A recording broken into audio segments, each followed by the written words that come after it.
Good evening. Welcome to the Design Review Committee meeting of January the 18th, 2022. Call the meeting to order. The DRC, or Design Review Committee, is a subcommittee of historic zoning. The meeting is informal and designed to guide applicants through the process of obtaining a certificate of appropriateness, or COA, for projects within the city's historic districts in light of the city's historic district design guidelines.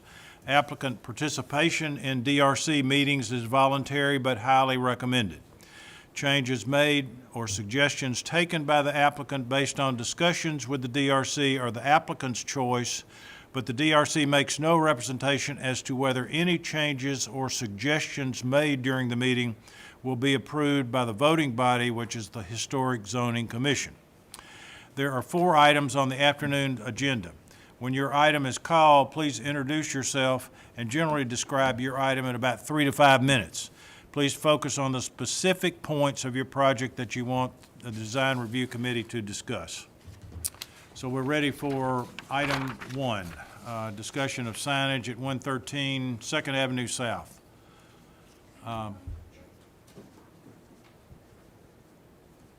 Victoria, this is your, do you have any opening comments you want to make?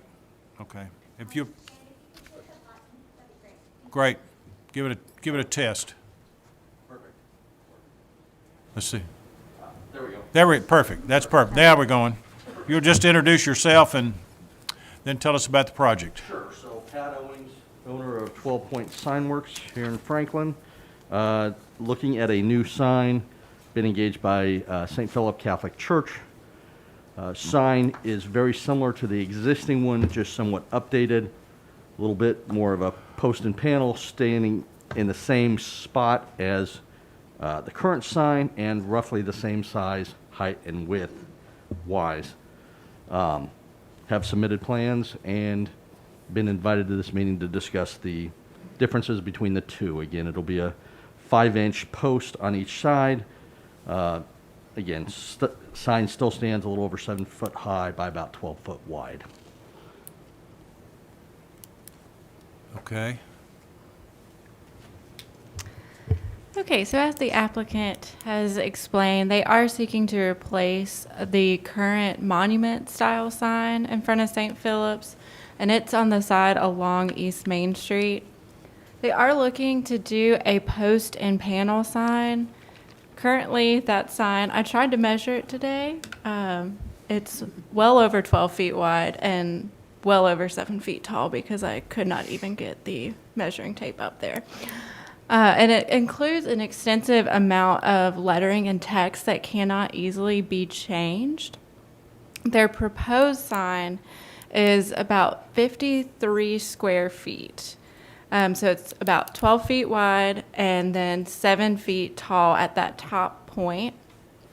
It's proposed to be double-sided with like a 1 to 2 inch thick aluminum. The posts are 6 feet tall and 5 inches thick with the caps that have finials around them. The sign face is actually taller than the posts. And then the colors are dark gray background with the lighter lettering, and then that red accent is very minimally used on the logo. Now, the guidelines recommend that post and panel signs be no more than 12 square feet for total sign face, that the sign face height should be no more than 6 feet, and that the posts themselves be no more than 8 feet. So this sign proposal is keeping more in line with the size of the monument sign that the applicant is seeking to replace. And it is mostly consistent with the guidelines in terms of materials and colors. And while it's not necessarily in compliance with the guidelines, it does bring that sign more into compliance. The monument sign is currently legally non-conforming. And we asked the applicant to come to the DRC to get advice on the size of the sign, the height of the sign, things like that before actually going through historic zoning. Thank you. If memory serves me correctly, that was a savings and loan actually sign that when that building was first established, so it's just been refaced over the years and to its current state. My only comment are, I think you say in the drawings that the letters would be acrylic applied to it. Yes. I think our guidelines call for them to be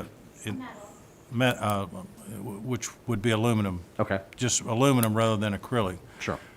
And I would think rather than a 2-inch deep panel, if you can make it a little thicker, whether it's 3 inches or 4 inches, and I know there's an attachment issue, but just that extra depth would give it a little more appearance of, Sure. a little more significant appearance. Shouldn't be a Other than problem. that, I think the design is fine. Well, Mr. Chair, how much bigger is it than what would comply with our standards? It's 53 feet versus 12 square feet, 53 square feet versus 12 square feet if we consider it a post and panel sign. I don't think this is a post and panel, I wouldn't call this a post and panel sign. That's more of a, I guess, like directional sign or parking sign or a business that's run out of what would normally be a residence. So yes, that is typically where you see post and panel signs. We would classify this as a post and panel sign because of the method of construction. It doesn't meet the Okay. standards of a monument sign. But you are correct in that it is replacing a monument sign, and the way the guidelines read currently is that a monument style sign is not recommended in the historic districts, but it may be considered appropriate for civic or institutional uses that have more of a presence or more property associated with those. So you have a civic use, institutional use here. They really want to create a better looking sign, one that's more usable for them. As Ms. Hensley noted, there's a lot of text that's not amendable. So I've heard in the past directly from the church that's problematic for them. They want Well, to clean if that this- up. If this is a monument sign, which I do think it pretty much reads as, It reads as that, yes. okay, how much bigger is it than our guidelines would recommend for a monument sign, Monument sign. if any bigger? So monument style signs are not typically recommended, but they are limited to 12 square feet in the historic districts where determined to be appropriate. So this is significantly bigger than anything the guidelines would recommend for post and panel or monument style signs.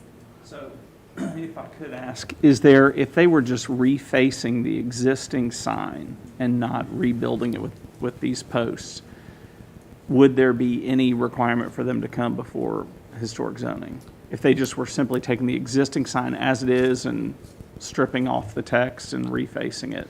So I have had that conversation in the past, not the recent past, but in the past with the church. I don't believe that's something they desire to do, but the applicant may know more at this point because he's had more recent conversations with the church. But it would need to come back to either staff or the Historic Zoning Commission to make sure it meets all the guidelines that would apply, which in this case would be specifically the color and the material that's applied to the sign to create the lettering, whether it's acrylic or metal or Right. what have you. But if that were the only things changing, that would be something that we could likely approve administratively. Right. So, because the size of the existing sign, if I heard it correctly, is grandfathered in because of, it Yes. was there. So if they just wanted to reface it, they've got to make sure the colors and the lettering materials are all approved at some sort of a level, staff level or potentially. Yes. But it wouldn't be the same type of application as this new sign design. Correct. Okay, I just wanted to. Amanda, could you go back to that image Sure. of the existing sign, please?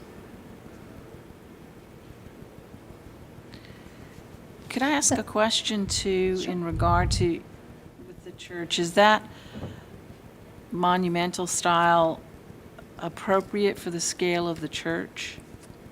I believe that it is. Yes. And the intent of the proposed was to go a little smaller? About the same size. Really the difference being that sign has a lot of age on it and is not as stable as a new sign would be.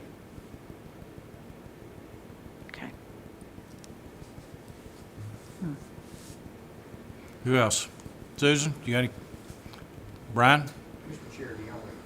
So on the existing sign, there's the brick veneered base. Correct. Would the new one have something similar to that? Yes. It would be a couple of layers of brick right around, probably still out, but probably painted the same color as the church. Has this been addressed in the updated guidelines that are still in process? The guidelines that are drafted for consideration of adoption would still recommend the same sizing for either type sign. I did want to clarify, though, that this style of sign, post and panel, like you see here, and more typically at the 12 square feet configuration, is a sign type that's permissible only in the historic districts. So it's not a zoning ordinance sign.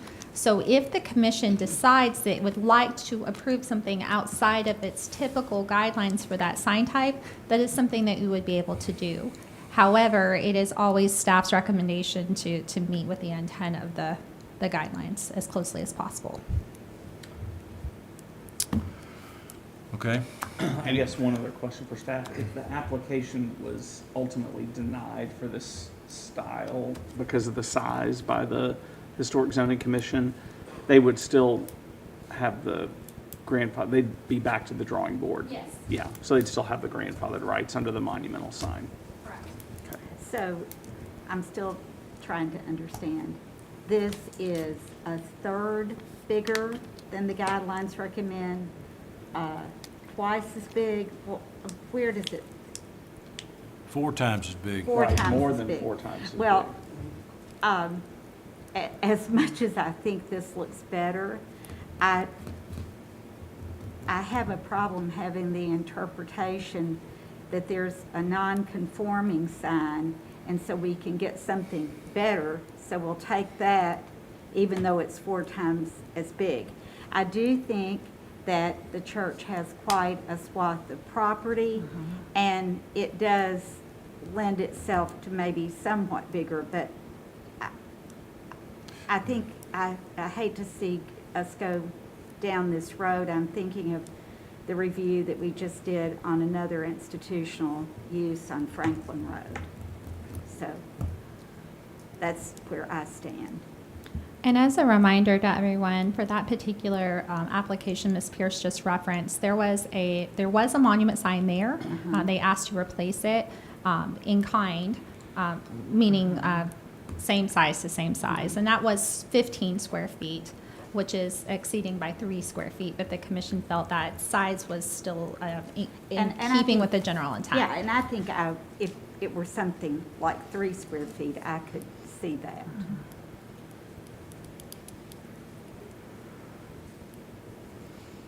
But they still have the right to repaint.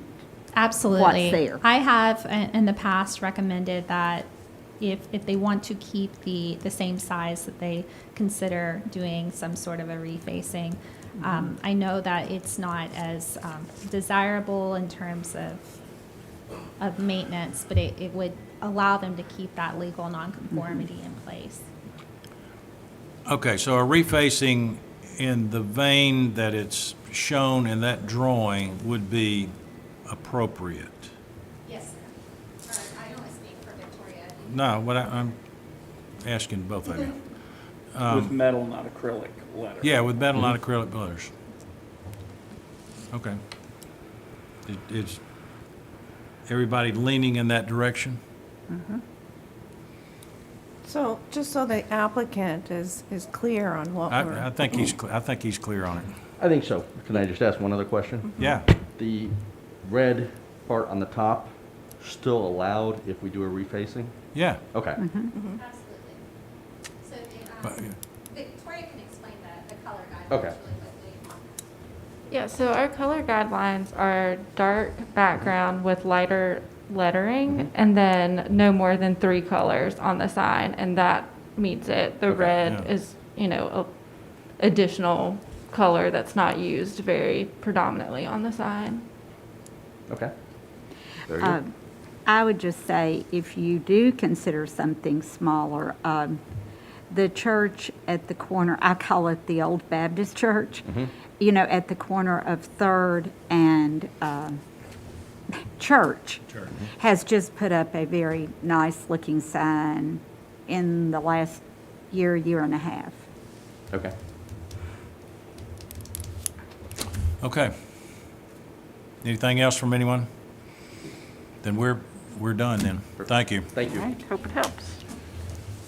Okay, new construction at 197 Splendor Ridge Drive. Chad Gore.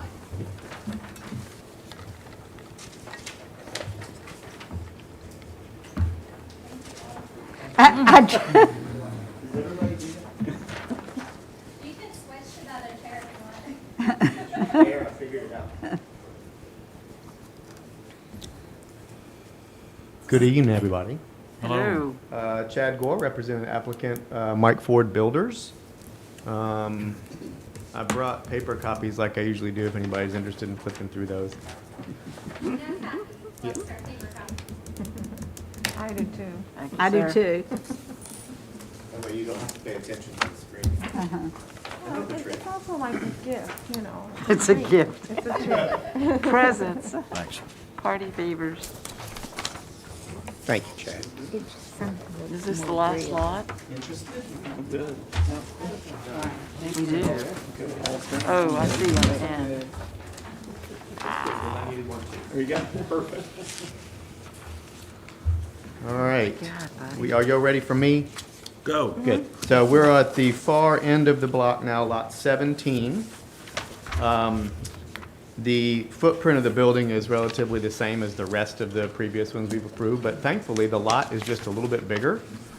So we're actually able to stay under the 35% coverage rule. They're celebrating over there. Wow. The massing is kind of a story and a half. I call it a story and a half. I know that's maybe semantics, but story and a half kind of massing. Brick house with Tudor flavor. This is similar massing to the houses that we saw on lots 6 and 10, but with the extra lot coverage availability, I added more of a front porch to this house than we've been able to do in the previous ones. All right. Which, anytime we can have more porch, I'm for that.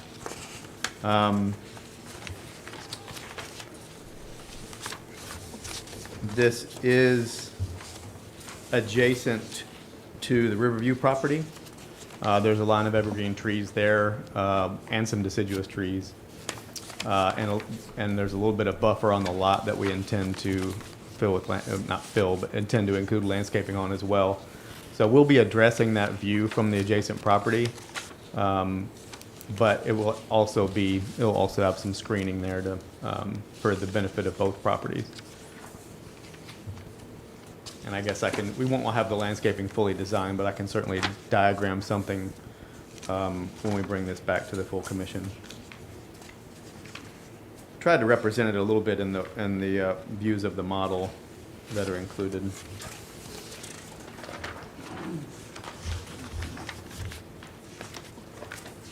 I can't think of any other specific things to mention, so I will leave it to questions. Chad, before I forget it, would you, when you come back, just, unless you know, the distance between the barn and the house, so Can we do. at least know that. I remember when we walked the site, I guess, how long ago was it, 3 years ago? That was a question Between the house, that the came house up, how itself, base of the house far itself. would the new house be from the barn? Okay, yeah, So at least we just need to know that. sure. Okay, commissioners, questions? Oh, yeah. I get out of order occasionally. Mr. Chair, so the proposal is pretty consistent with the guidelines in terms of placement and setback, scale and massing, height. All of those are pretty much in keeping with the preliminary COA for Splendor Ridge. We did have a couple of questions. The first is just about that first chimney on the left elevation. So we can tell that the back one is an external, but Can you explain what's going on with the first chimney? It is not protruding from the house, but there is a veneer on the wall. Now, there's room on this lot, so again, this was sort of borrowed from previous builds, and there being room on the lot, I think it'd be very easy for us to actually outset the chimney flue from the house rather than have it being kind of flush to the wall, if that is preferred. It would be for me, now that I'm looking at it, if that helps. Okay. Ms. Hensley and I both agree that because this lot is adjacent to the Riverview property, we do want to have more particular focus on this left elevation because it will have some visibility. I know the applicant's proposing some screening, but it would be ideal if that could be more of an external or have a bit more relief on the exterior. And then we also had a question on this left elevation. In the gable on the first floor, would it be possible to potentially have a window or closed shutters to kind of match on that side? Yep, absolutely. Certainly closed shutters. I don't think it's a convenient place on the interior for an actual window. But certainly the closed shutters would work. Those were our only questions and comments. Oh, Mr. Chair, my concern is this side, I think, is exposed, the one with the two chimneys. Yes. And that is a very long, flat run of construction. And if it's going to be. Which drawing are you looking at? A1, The plan view, the A1. lower level floor Okay, got it, plan. all right. I don't know how long that is, maybe the applicant. About 91, well, no, a little bit less than, it's about 85, 82 or 3 feet, looks like. 91.1, is that right? To the front of the porch, 91, 91.1. yeah. I think, again, we've got some extra room on this lot that we didn't have on others. And I think I can certainly introduce some variation in that run. Yeah, I just By a don't- foot here and there. Yeah, I just don't think that's been an issue when the walls are internal to the houses, but this is kind of, a corner matters as far as what you're going to see. You're going to see that side. That's a good point. Yeah, that is a good point. I'm So glad that you would be brought my it up. comment. I would agree with Yeah, that makes some sense to me. I can see some ways that we can do that pretty easily. Yeah, I would agree with bumping out the chimneys so they're not flush. That helps, That breakfast room window looks but like that's an your shower. opportunity. So for the record, we have a couple different conversations. Do you guys mind speaking into the mic so everyone can hear? I'm sorry. She was showing me where the chimney was going to come out and where a window was going to go was our not so private conversation. I'm Oh, sorry. what, she was, I'd I already was sketched it sharing on there. Chad's quick sketch. Yeah, So let's talk about that for the good of the order. It looks like Mr. Gore has drawn in what staff had recommended that he do with the chimney and the window. What we've got is different from what I'm seeing on the chimney. I see a break here on our, So that's probably my fault. What I submitted a week ago this is Monday. what you're, This is okay. more recent. That's fine, yeah, okay. Okay.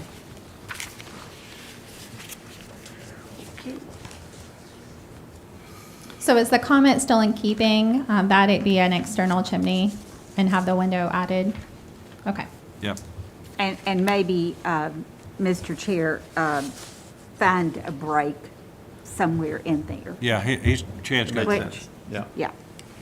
And my comment earlier, I think I was speaking to the microphone, but maybe I wasn't, was essentially to bring those chimneys out. And I said that the breakfast room windows looked like an opportunity there to kind of break that up. Absolutely. So, And the reason, as we said before, is just because this is a corner lot, and you see more on a corner lot. Okay, anything else? The only other item I wanted to note was more about finishing this development. I'm sure Mr. Gore's excited about moving forward. The remaining 2 lots are the ones across the street from here on Splendor Ridge, but backing up to Right.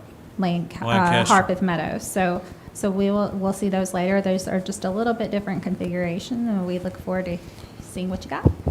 Well, We will have lot 2 over there also. Probably lot 2 will come next as a Oh, submittal. okay, thanks. But yeah, we'll be working on 18 and 19 very soon. Out of curiosity, how many of these are sold? They're selling within a week of when we list them. And so there, I think 4 of them are, or 5 are sold now. 4 or Wow.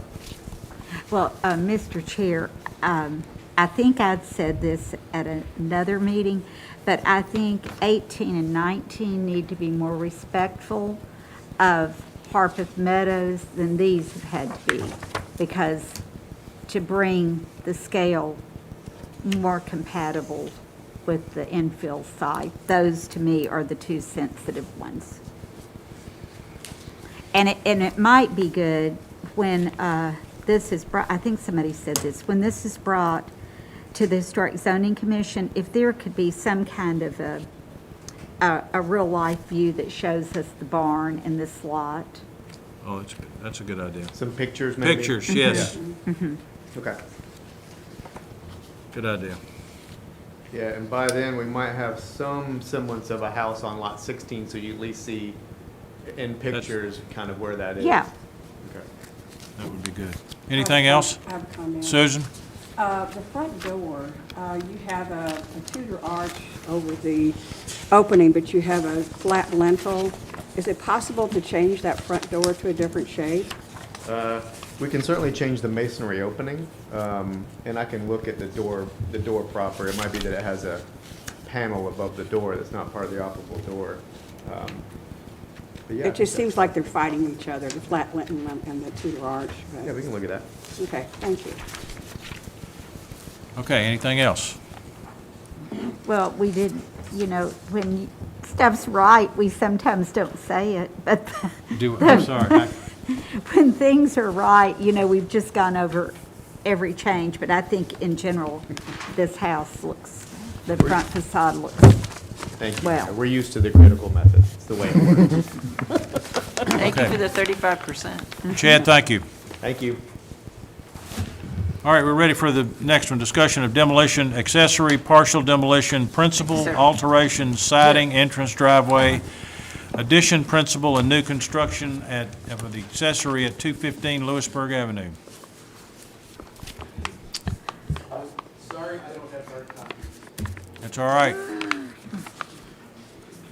We'll just make it up as we go.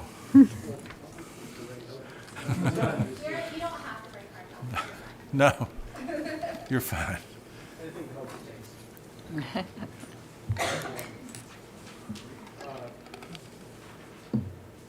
Lewisburg Pike, let's see, so,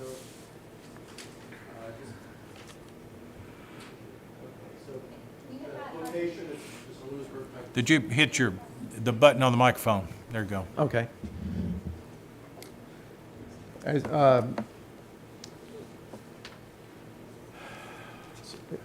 The property is located on Lewisburg Pike. Next photo, you can see its context. The Victorian house to the left. On the right side is another Cape Cod-style house. Across the street,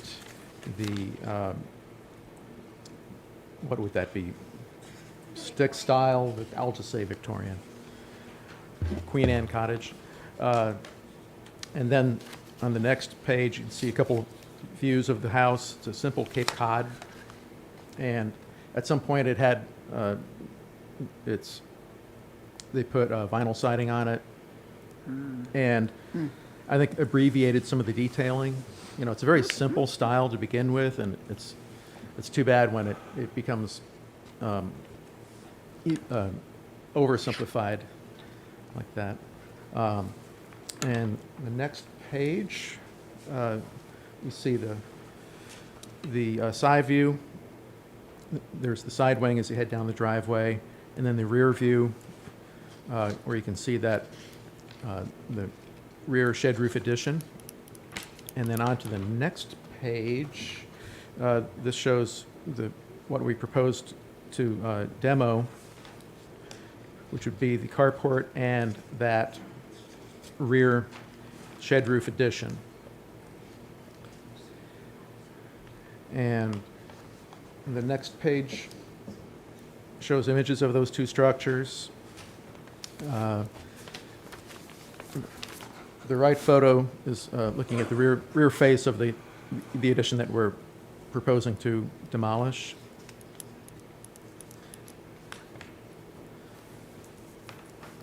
Just some reference images. Cape Cod, not Cape Cod, sorry about that.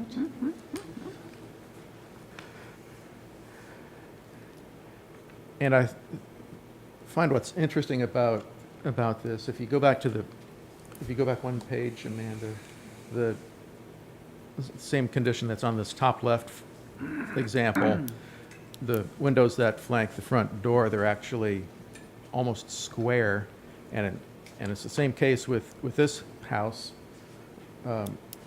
Next page, please, Amanda. Where the windows are actually a little bit wider than they are tall. And one thing that we'd like to do would be to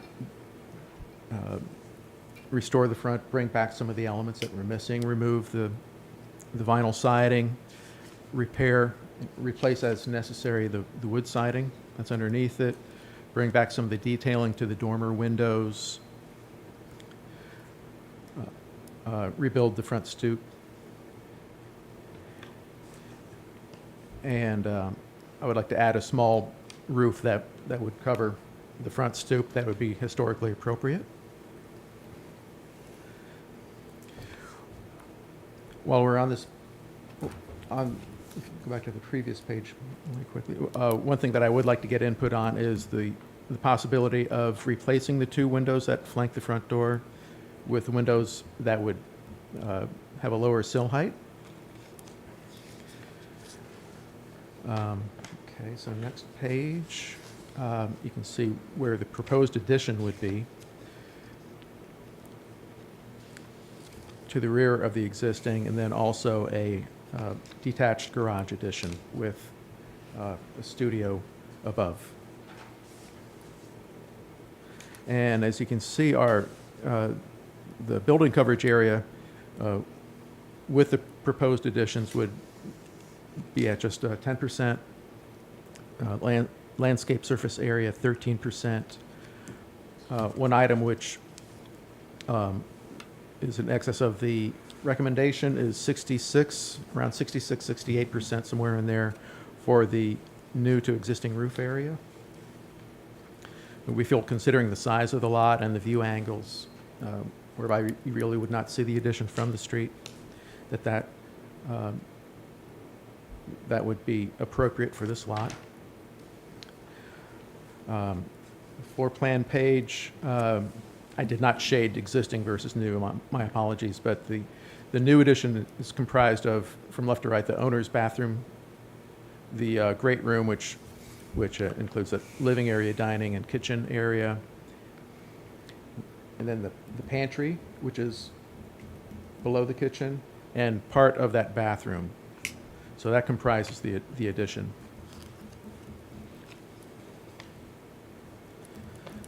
And it's really just an attempt to bring this home functionally up to date to today's living standards. And the areas that are shown as just white wall with no hatch patterns, those are the new walls. We would actually use hardy siding on the new additions and, as I mentioned, on the existing wood siding.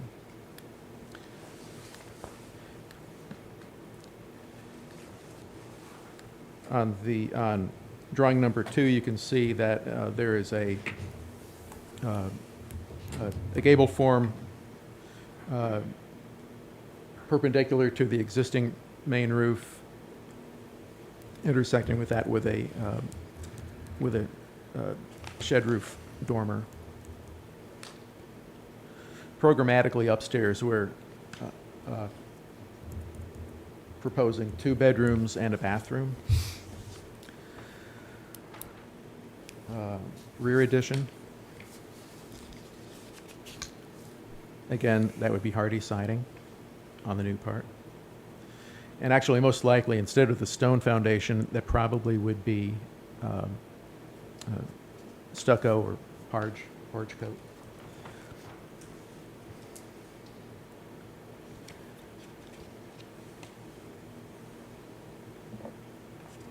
And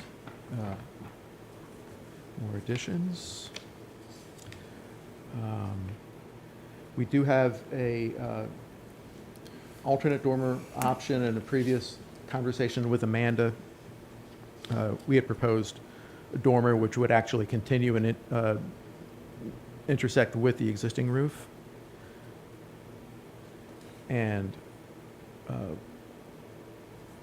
my thought is that it's really not very visible either way. You would not see that from the road. It just gives a little more area to those bedrooms upstairs. The next page are some perspective views.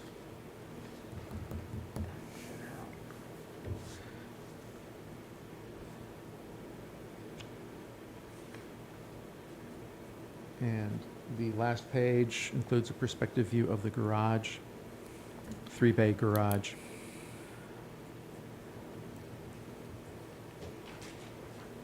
Let's see. Can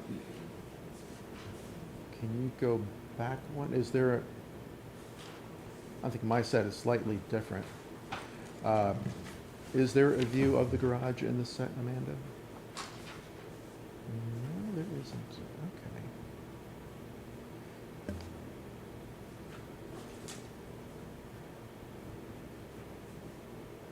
I don't have a dead on front elevation. Okay.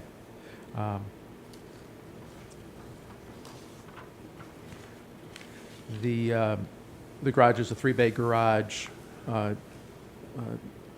2 bays are expressed as the primary mass, and then the 3rd bay is expressed as a secondary mass with a shed dormer window, and the height to the peak is 18 inches lower than that of the main house. And that is pretty much it.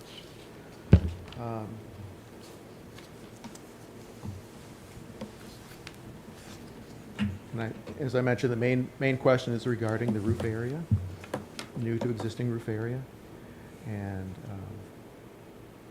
yeah. Okay, Amanda? Thank you, Mr. Smith, and thank you, Mr. Chair. So I do want to preface by saying I've met with Mr. Smith and one of his colleagues on this project proposal a couple of times, and he has made some substantial changes to it.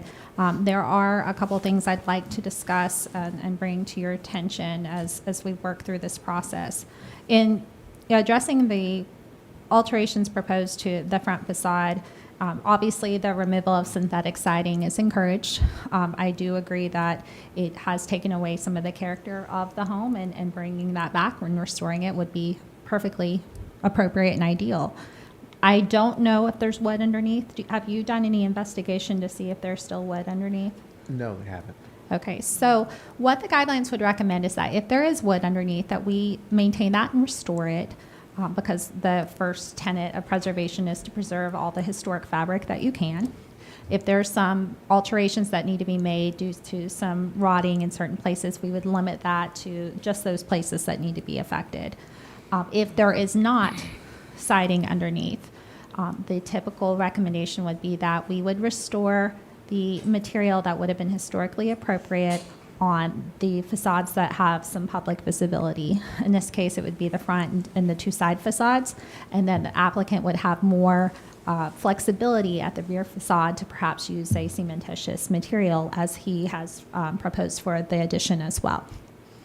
As for the windows, it is not recommended that the commission consider altering the historic configuration of the windows. The guidelines specifically recommend against obscuring, altering, changing the configuration of historic window openings or the windows themselves in any way.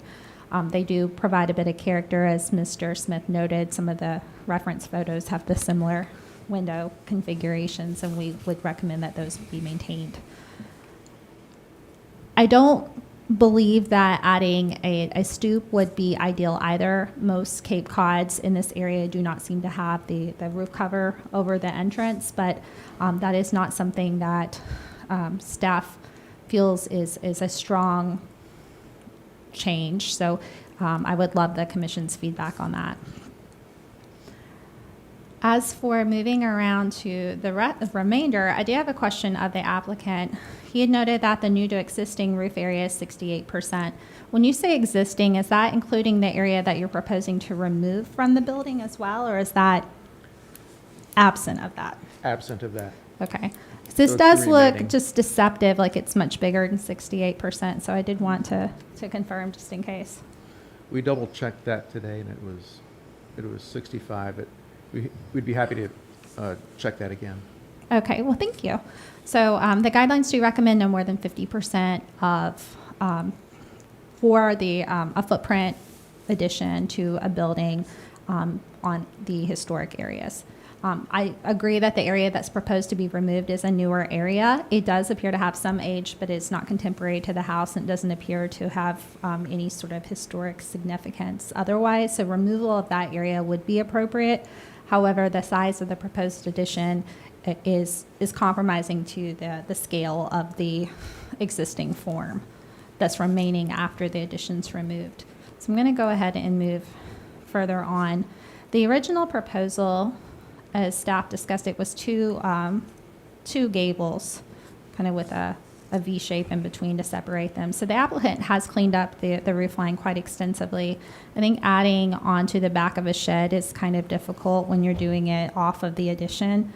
It would be more clean, I believe, if the addition to this area was done off the shed and not off of this side, but it does seem to fall underneath the eave and would have less visibility from the street view. The dormers were recommended, as Mr. Smith said, to be independent and sit on the roof and not tie back into the roof line. That would be more of a historic configuration and lessen the massing and scale of those dormers.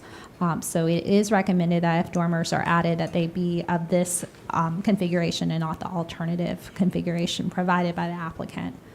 I do have some concerns about how much taller these dormers sit over the historic dormers on the front of the building. It would be more ideal if they were placed a little lower so they were in keeping with that head height. I do think that these dormers are bigger and will have some visibility, and so lessening the intensity of the alteration would be most appropriate. That's the alternative with the dormer tying in. Also recommended that the applicant consider tying this in at a lower level than the overall roof eave. That just helps signify the addition even further. This does tie in right at that eave. Even a few inches lower would help with that relief and break up that roof line that's pretty extensive, as shown here. As far as the garage, I didn't develop as many comments on the garage because we don't have as many elevations, but when speaking with Mr. Smith, I did encourage him to provide this perspective because it is a 3-bay garage with a smaller Cape Cod home.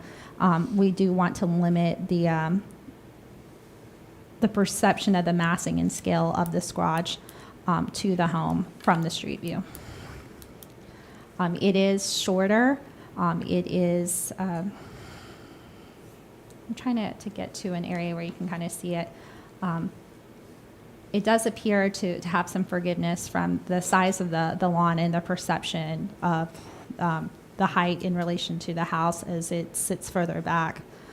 But overall, it is recommended that, again, this dormer would be ideal if it tied lower, but it is typical of dormers historically to tie into the roof eave like that. So that's not a comment that staff is going to apply to any sort of approval condition. I believe that's all the comments I have. Matt, did you mention changing the driveway configuration at all? I believe that was something you'd mentioned before, but I didn't really see a lot of differences here other than just adding this driveway for the new garage. I think the paving material, right now, it's just a gravel driveway, so it would be paved. Its basic location would remain as is, and as you mentioned, it would be enlarged to take into account the parking pad at the garage. Thank you. Okay, commissioners' comments? I would like to see your calculations on that 68%. Because if you look at page 7, you've got the proposed first floor addition in one location at 835 and another at 855. So I'm not sure which number's right. And when I do either one of those calculations based on what you show as existing, I've got 81, almost 81% That's what I got. to 83%, just Yep. depending on which number you use. So I'd love to see how that 68 was calculated. Yes, the square footages, I think, have been updated. I think they were incorrect. The first floor to remain is 1,030 square feet? Is that what you have? That's what it shows on this. Okay. The, Proposed addition, you have two competing numbers. One is 835 and one is 855. So I'm not sure which one's right, but either way, you come out above 80%. okay, so the first floor is actually 822 square feet on the main floor. Of the new addition? Of the new addition, yeah, yes. Say 822. So that's got us at almost 80% as opposed to 68. I'm just curious how that 68 is calculated. Okay, so I will relook at that to see. 80%. So if it is, It appears like 80%. Right. And to Mr. Denton's point, at 50%, that's 515 square feet. What the guidelines would suggest.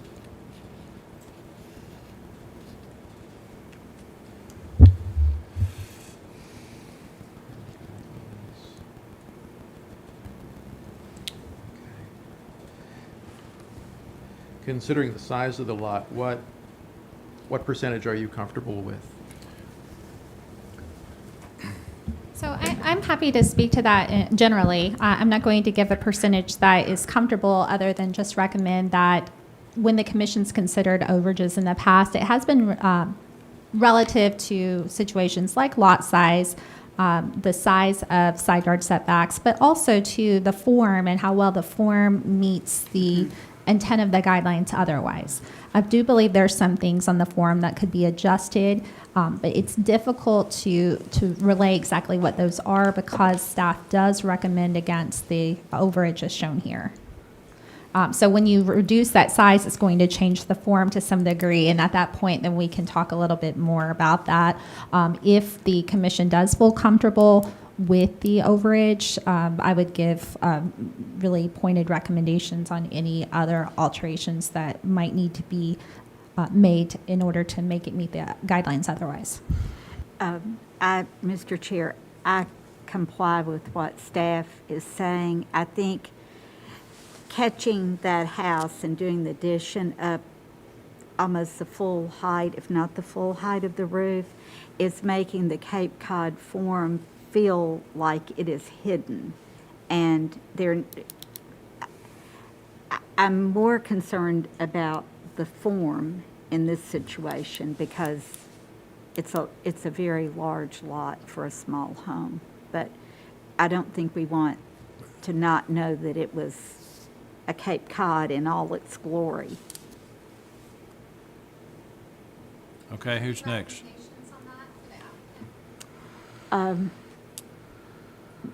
I'd love to hear what your thoughts are. I thought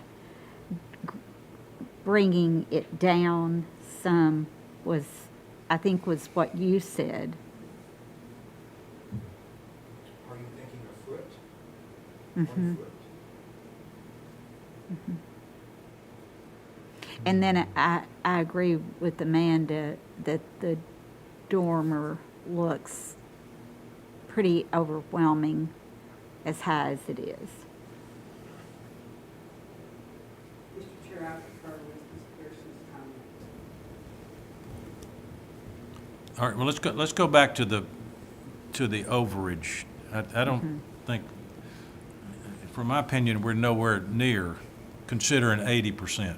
Whether it's 79, 82, 81, we're nowhere near 80%. So I think that's got to come down. What's the right number? I don't know. But I'm also seeing an accessory structure that's sitting back there too that kind of compounds the issue. So I don't have an answer or response to that other than, Susan, you want to? Well, in my mind, I don't think this is about the lot. I think this is about the house form. And I think really the house form needs to dictate it in this case. And whether it's 50% or, it could be some over that, but I think at 80, I cannot approve that. And again, the whole idea behind the 50% was to give the house form its due and not have it compete with the original house. And based on, to follow up on that, based on what I'm looking at on the screen right now, that addition as proposed competes strongly with the original house. And I know we're just looking at it from the top down, but still, it's competing. So, anyway. It is competing, and we don't know, we don't have a lot of information about the garage proposal. I mean, there's the sketch, but there's not much in terms of the design or the details of that. We don't know how much that will also compete, if at all. And of course, we need to look at the entire project in order to determine how we can best, as Ms. Pierce was saying, honor the original historic part of the home. What's the square footage on that garage? On the footprint of the garage? I can't read it from here. The applicants indicated 820 or 822 square feet. I'm sorry, what'd you say? 820 or 822? Yes. Okay, 820, all right. 820. With a total square footage of almost 1,400 square Yeah, feet. yeah. And the original home is about how many square feet? The existing house is about 1,240 square feet. Is that with the additions you're removing or without? That's with That the is current. without the portion that's being removed. I'm Okay. confused about that. Then I'll just say the numbers are concerning to me because on this page 7, you've got the existing to remain is 1339 after the extra is torn off. So if it's really 1,200 something square feet, these numbers are just kind of all, internally inconsistent on this one page. So I would, The page I have on the screen says the existing is 1,030 square feet. So I do have some concerns, and maybe we just need to work through and write up 3 different sets. The extra square footage could be the upstairs. I believe that is. It's But we're 309. trying to look at footprint to footprint. Correct.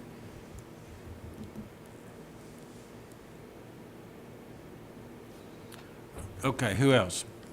Brian? Comments, we switch now to front facade. And while I can see how, for curb appeal, the stoop cover would be suggested for that Cape Cod form, but it seems to me that what I heard was kind of like, we'd like to put back. I think I kind of heard that term. And so do you have any photographic evidence or something else that shows that there was a stoop cover there at one time? No, I don't. When I was mentioning putting back some of the elements that were removed, I was thinking of some of the, it looks like, for instance, in the dormers, that there was some molding that was removed. And at the top of the freeze board, at the soffit, that there was some crown molding that was removed, or bed molding that was removed, and things like that, of that nature. Probably, I would guess that it did not have a roof over the front door. And on the windows, as far as lowering them, when I look at the examples of the Cape Cod, other Cape Cods that you've supplied, they look about the same, in the same line as this house. And what was the idea in actually lowering them? To provide more light for those front rooms. Typically, if I were to design a new classical house, I wouldn't use windows of that proportion. You know, that's not a standard classical window proportion where it's square. You know, it usually has a vertical emphasis. And I understand those considerations and the curb appeal, but I do have to support staff on their recommendation of this. Well, Mr. Chair, in my hometown of Somerset, Kentucky, there were a lot of these Cape Cods built right after World War II. And a lot of those had awnings, which could be a solution. They were very typical, at least in Somerset, Kentucky. Over the front door? Fabric. Anybody else? Any other comments? Staff, do you have any other, Amanda, do you have anything else? I don't. I'm happy to meet with the applicant over the course of the next week or so if you'd like to discuss any further, but I don't have any additional comments. Okay. Matt, thank you. Okay, thank you. Mr. Chair, before we continue, may I request a recess, because this is probably going to take a while. Okay, that's good. Is there a second to that motion then, that we Second. recess? Mary Second. seconds it, and we'll, if all are in favor, then please stand, and we'll take a 10-minute recess. We'll return at 5:10 p.m. All right, good. Brace for impact.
Okay, we're ready for the best for last.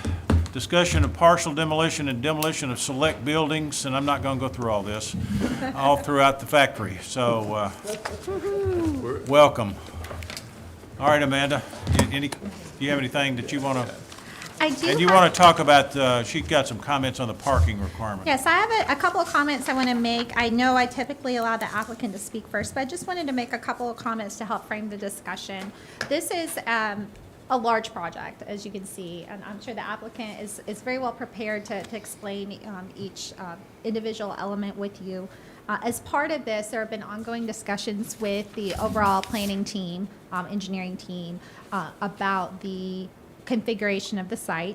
And the applicant is making some requests that may require a development plan revision in order to accommodate that. Just for the record, the City of Franklin has asked the applicant to provide a parking analysis for this site. That would be providing the amount of parking that's necessary to serve the functions of the site currently versus what is required to serve the functions of the property as proposed. Right now, it would not be appropriate for the Historic Zoning Commission to entertain approval of any new buildings without that information.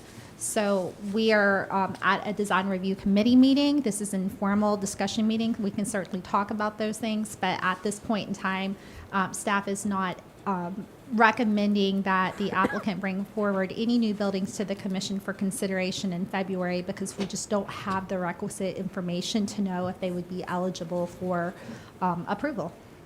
Okay. So All right. if the applicant has any more to speak to that, we're happy to hear that. But right now, we just don't have the information to be able to tell you as staff that we could or could not support those new buildings, other than what the guidelines say. Thank you. Yeah, Okay. we do have that information. I'll let Greg speak to that. We're gathering everything and should have that this week, Amanda. So I'll just say a few words and let these guys get into it. I'm Benton Smothers, and I work with Holiday Properties, so I represent the new property owner. We are based in Nashville, so we are Middle Tennessee local, but new to Franklin. So we all have had personal experiences with the factory for years, coming as, shoppers and experiencing the factory well before this was an investment for us. So it is a little personal, and we've spent a lot of time really since we looked at this investment, understanding the history and the context, going through a lot of old documents, photos, meetings, including sitting down with Calvin and Marilyn Leahy a few months ago to get a little bit of, pick their brain and really understand their vision and their experience. So, it is to say that we've been around enough to know that we don't know everything and we're still learning. But we do know that preservation is key with these buildings. A lot of value in these buildings, and the experience that we've all drawn in visiting the property and the kind of the edginess to it, all the found places. We definitely want to preserve that for a long time. As with any adaptive reuse, one key element is in keeping them relevant as times change and as the market changes. And 20 years ago, when the Leahys redeveloped this property, things were a lot different. It was shopping malls were bigger, they were more inward focused, and that's kind of what you have today. And now the shift is a little bit more towards experiential retail, activating the outside, exterior, more daylighting, that type of thing. So really that's the crux of the presentation that we've put together, and what we want to talk about is making those tweaks to maintain the relevance of the property and for many years to come, and hopefully continue to add value. So.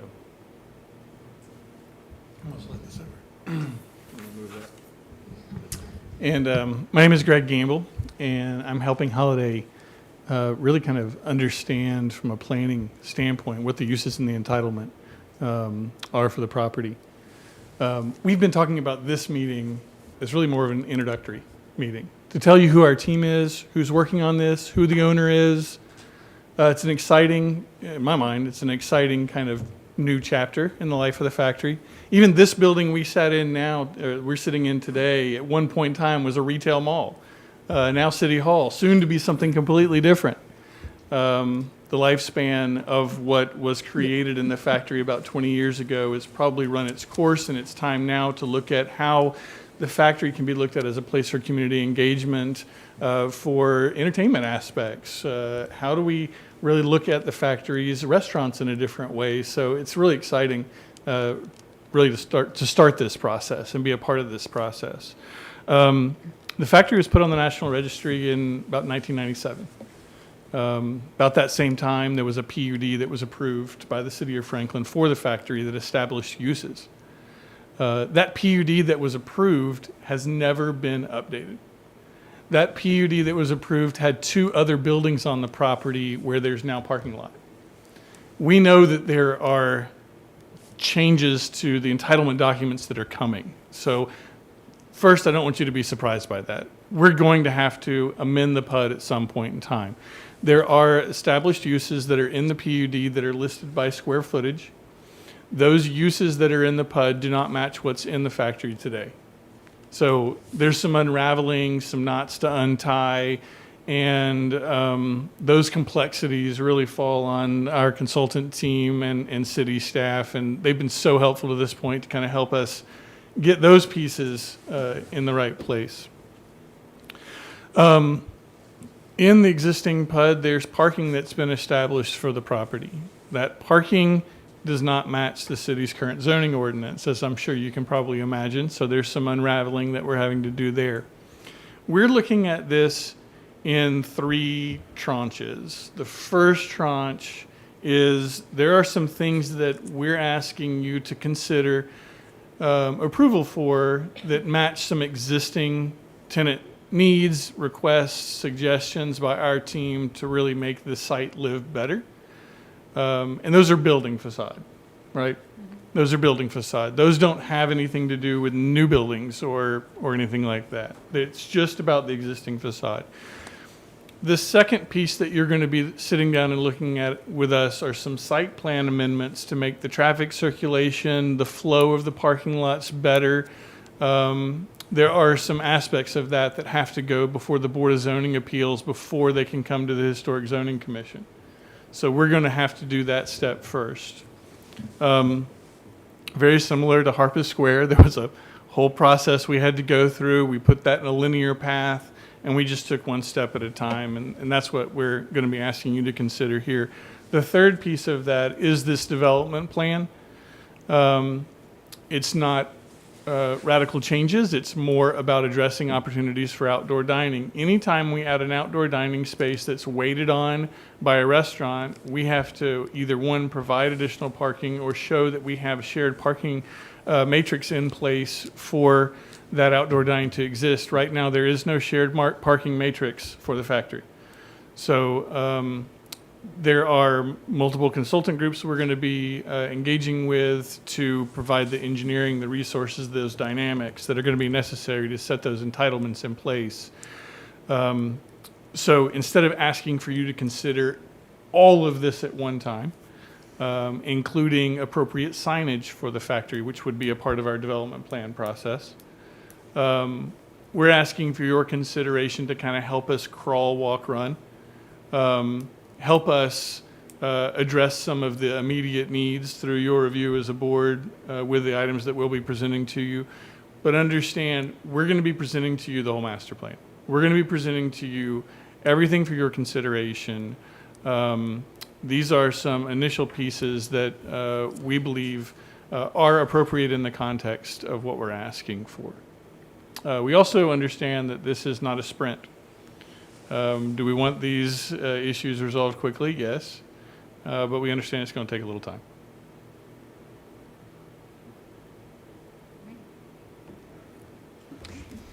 So Mr. Gamble has explained this very well. There are a number of things on the proposal that will be discussed today that do not require a development plan revision. There are things that simply can go to the Historic Zoning Commission for consideration and move forward with that in mind. So I am going to defer to the applicant as to how they want to move forward. I do have the projection screen. When I sent the information to the commission, I did list out each building and the alterations associated with such. So we do have that, but I will just kind of take your lead on it. Okay, great. You're just going to go building by building, right? If that's Is what that Ms. Emmanuel I think wants to that's the do. appropriate way to do it. Yes, if you don't mind, we can go page by page of this and sort of tell you what we're thinking, which is building by building. Yeah, and- let's just do and building by do that. building. Okay. However you wanna And go. I have screenshot this, so if you guys at some point would like to see both side by side, it, you I know, think the- you'll want to. It will help Yes. when going through this. I have it here and I can try to, I thought I saved it. Let me just save that really quick. I did. Okay, so I'll open that up and then we can try to go side by side. So give me just a moment. And my name is Gina Emanuel from Centric Architecture.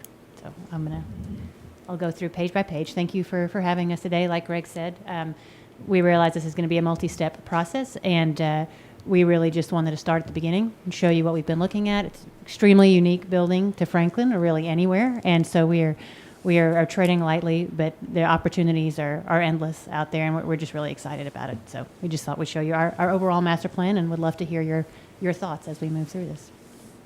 So, Amanda, tell me whenever you're ready. Well, while you're doing that, Amanda, we just feel, or I feel so blessed that this building is still standing. At one time, there was a lot of enthusiasm to implode it for a movie.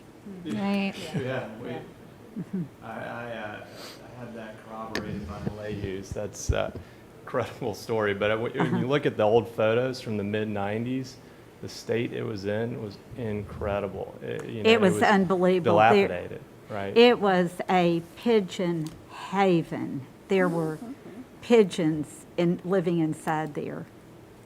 Yeah, and dirt floors in some areas, but what Calvin said, if he had had any idea of what he was getting into, he never would have Done it right. the environmental Well, that was cleanup, one too. step at a time too. Right. So, but the words demolish was preface this meeting. I just want to be clear: we're not tearing any buildings down, right? This is making some connection points more than anything, making enhancements. Well, there is one section. There's one just in the garage. Yes. I have to put that We'll on go the through that. agenda, so, but I tried We'll to. show that one when we get yeah. to it. Okay, so, Okay. does this work? Well, yeah, so we'll start at the top if that works for everybody. And so we're looking right now at Building 2. So if you look at that plan, this is one that you all probably see as you drive by on Franklin Road. We're not proposing to do many changes to this building. There are a couple of items that I think would definitely require your input from the guidelines that are out there today. So the image on the left at the top is what's there today. You can see right now on the farthest right side of that building, there's an EFIS finish. It's very orange right now that was put in place. We would like to change that and pick something that's a little bit more fitting with the industrial nature of the property. And so what we are showing is a black metal panel, something that we hope will more go away and let the brick shine a little bit more on that building. So that's one of the main things we're doing on this building. We're leaving the awning as it is. The other piece that I feel like would be very advantageous for you all to see on site, and that is one thing we did want to ask today, is that we want to go through all these, but we would love to have you on site. And I think these items will all be a little bit easier to sort of see how they holistically work together if we could walk around and see that together. So that is one item we'd love to do. Yes. You never know around here. It's hard to determine when that would be, but we will try. But it's something you'll see in these buildings. In this building, on the second floor, you can look at, there's a building section on the far right. If I go into this building and I'm on the second floor, which is an office space, I cannot see outside. I would have to stand on a chair to be able to see out the window. And so it's not something that I think everyone's necessarily thinking about, but when you walk in that space and you can't actually see outside, we think it's unfortunate that that's an office space, just based on where the floor level is. So we are asking you all to look at potentially letting us drop the sill on those upper story windows so that most people can see outside. I think everyone right now would have to stand on a chair to see out those windows. Mr. Roberts, may I make a suggestion that maybe perhaps instead of waiting till the end for the commissioners to make comments, that it might be easier if the applicant goes building by building? That's and what I make wanted comments to there? do. Oh, That would be yeah, That's great. what I want to do. Yeah, absolutely. And so that's the majority of what is changing on here. We have, as Greg said, there's going to be multiple steps with the PUD and signage and development plan where we will address all of that. We are showing an example sign that we'd like to put on this building. So I'd love to hear any thoughts you have. Okay. So this is all related to building number one? Two. Number two. This is building number two. Number two. Number two, which, if you could put your cursor on it. Okay. So this fronts Franklin Road. The guidelines would recommend against altering original window openings, configurations. It would require new windows in order to achieve the applicant's request here. As far as the EFIS obviously is not a historic material, so coloring it would be appropriate. I do need to consult with the zoning administrator to see if the metal paneling that's proposed would be endorsed as a material by the zoning ordinance for use. But I do hope that the commission can give some comment as to its appropriateness in this context in lieu of the EFIS. And what's on there now? It's EFIS. It's sort of a faux stucco finish that has a less historic appearance than stucco. Okay, so let's take this one piece at a time. What do you want to do with the awning? We are leaving the awning other than just we're suggesting You're gonna- painting it. Painting it, okay. And then the piece to the right, that's the stucco piece? Yes. And are you going to reface it or repaint it? We want to reface that. Okay. So And take what the will you synthetic. reface it with? We want to reface that with a metal panel. Metal panel, okay. It would, I think that would be something we'd be up to discussing. We had thought there would be a slight corrugation to it, but Yeah. The zoning ordinance doesn't typically support corrugated metal as quote-unquote quality material for use in a building, but the use of metal panel itself is something I can talk to the zoning administrator about if that's something that the Historic Zoning Commission feels is appropriate at this location. But the applicant certainly can paint the awning right now Yes. if they'd like to. They can paint the EFIS if they'd like to at this time. Yeah. Do I? Oh, I know that. Susan's got a question. She had her hand up. that's the bigger item, yes. To support changing the window configuration, because that is such a major part of these buildings, the windows, the industrial feel, so I won't be able to support that, so. Mr. Chair, what is the ceiling height on that second floor? I am not certain I have that with me. It is a tall ceiling. I'm going to guess around 11, 12 feet. Yeah, I think It's tall, yeah. I think you could meet your objective if it's to have people see in the office by manipulating the floor height at certain spots where someone would have a workspace. So I won't be supporting changing the windows. Okay. Define changing the windows.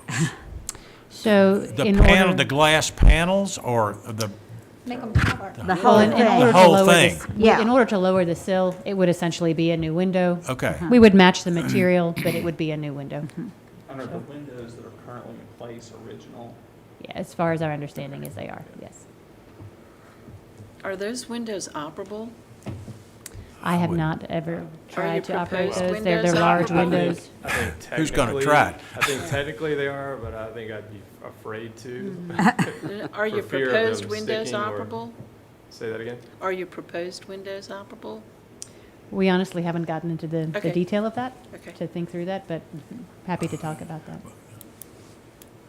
And one thing, just to advocate, one thing that's nice about the old is you have the metal frame, frames involved, and that just gives that industrial feel to it.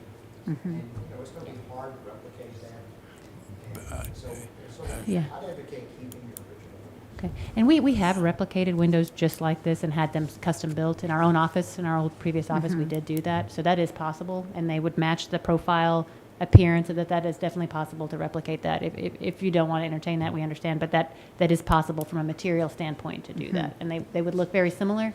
They would be new. So, Okay, but I'm still, so, yeah, there's no support to modify or change or remove the windows. But the glass that's in the existing frames, can that be, what's the feeling on that? That's what I'm trying to, Well, they're not proposing to change that, yeah, from what I understand. not proposing to change. that's correct.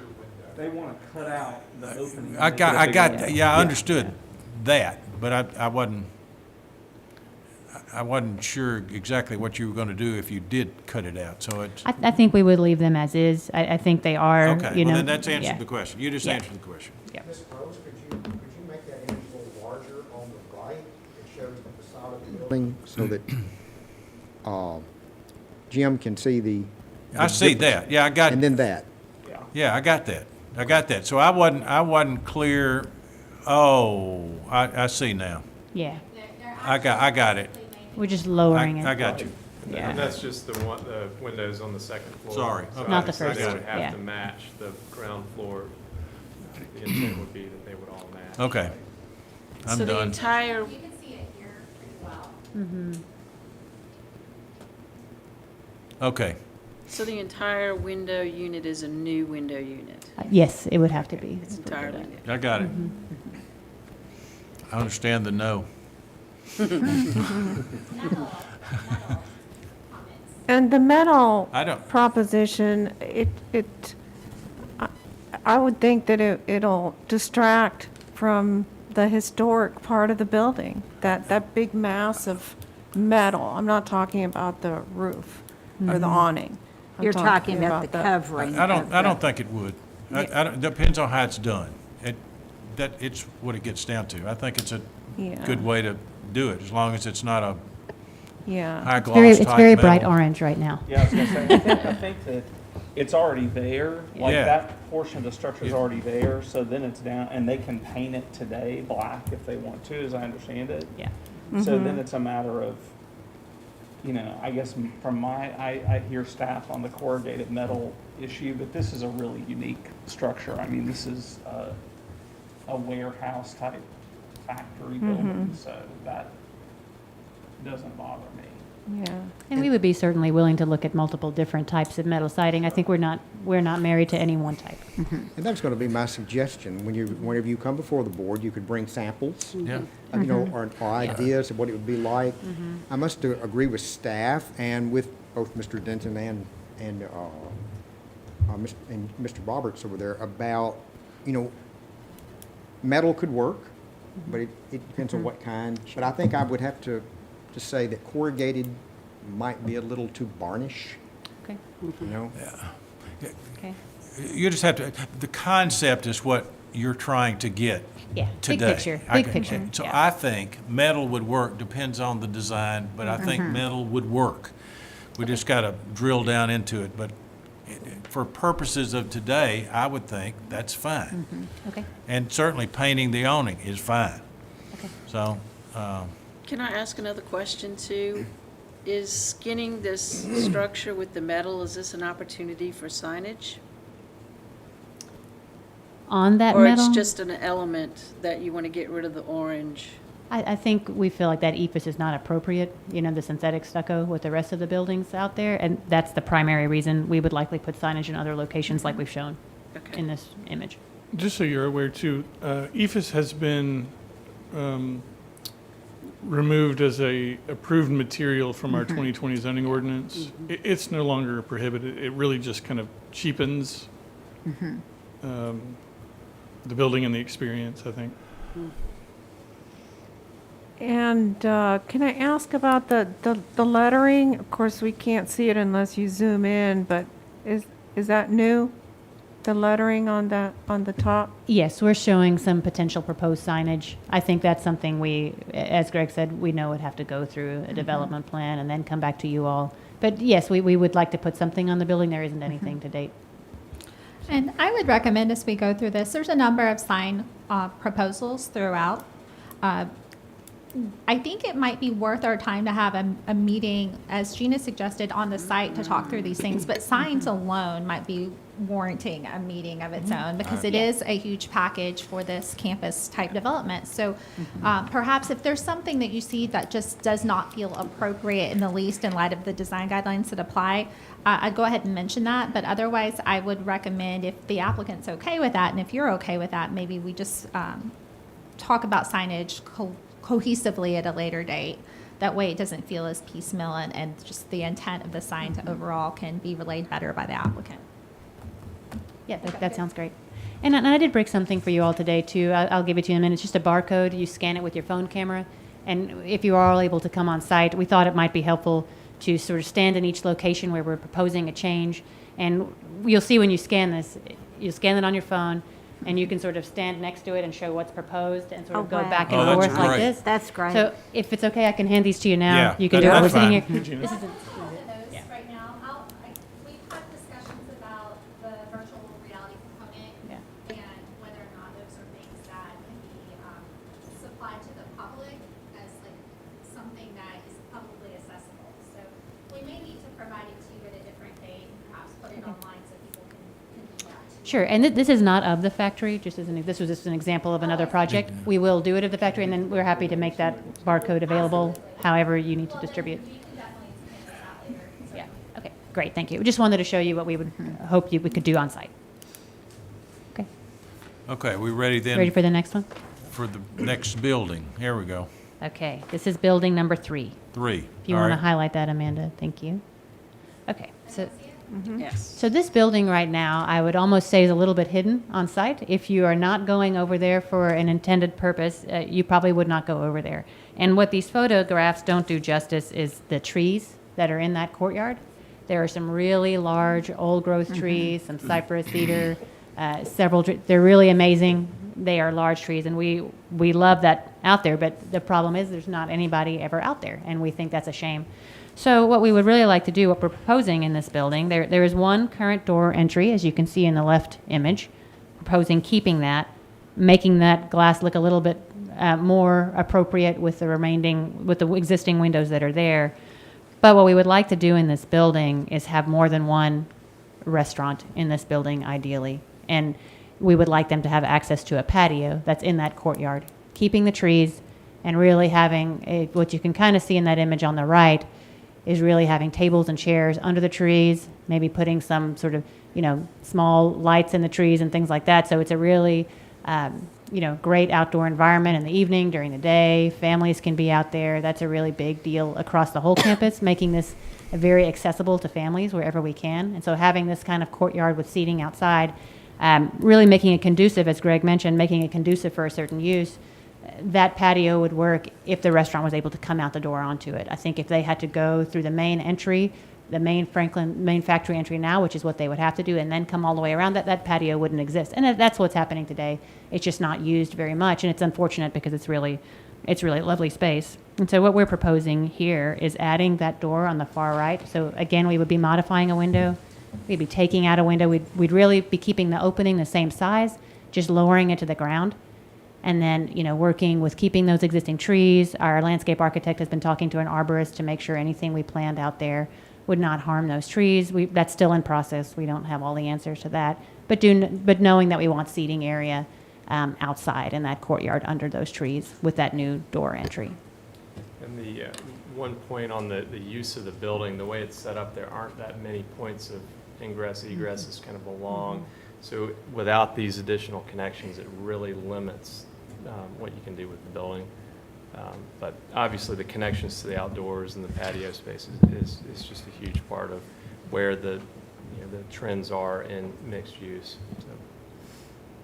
All right, let's comment on the entrance, So, the additional entrance. So I do want to say that staff was given the opportunity to go out with the Centric Holiday and GDC teams to tour the site a few months ago. It was a great experience seeing it, and I look forward to you guys doing that as well. I did advise that when questioned whether or not alterations to existing windows or doors would be supported, I said yes. I do believe that there would be some opportunity. We vet those one by one. There are some places here that I do feel those are appropriate, and then there are ones that may be lesser appropriate. So generally speaking, the creation of this patio could be supported given the context of this property. I do think that's a great opportunity for the applicant and support that. The removal of the awning, I don't believe that the awning necessarily was original. I do think that the entrance element, as far as the layout of the glazing around the entry door is, however, I do not think that altering it to match the configuration you see here would be appropriate. I do think it's more of a contemporary look, and keeping this configuration would be appropriate.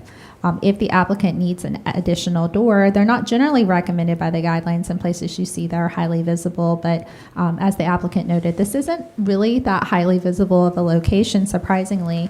We'll go out to the site and investigate further, but I do think that adding a new door here would be appropriate, but I do think it would be more appropriate to do so to match the appearance of the historic configuration at the existing entrance.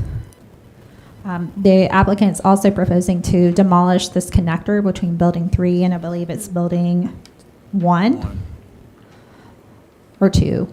That I don't have a lot of historic information on why that's there. I don't think it would be compromising to the integrity of the site to remove that. The way it's designed, it feels like it was almost done so later. So removing that, I don't think would be an impediment to the overall historic or architectural significance of the site.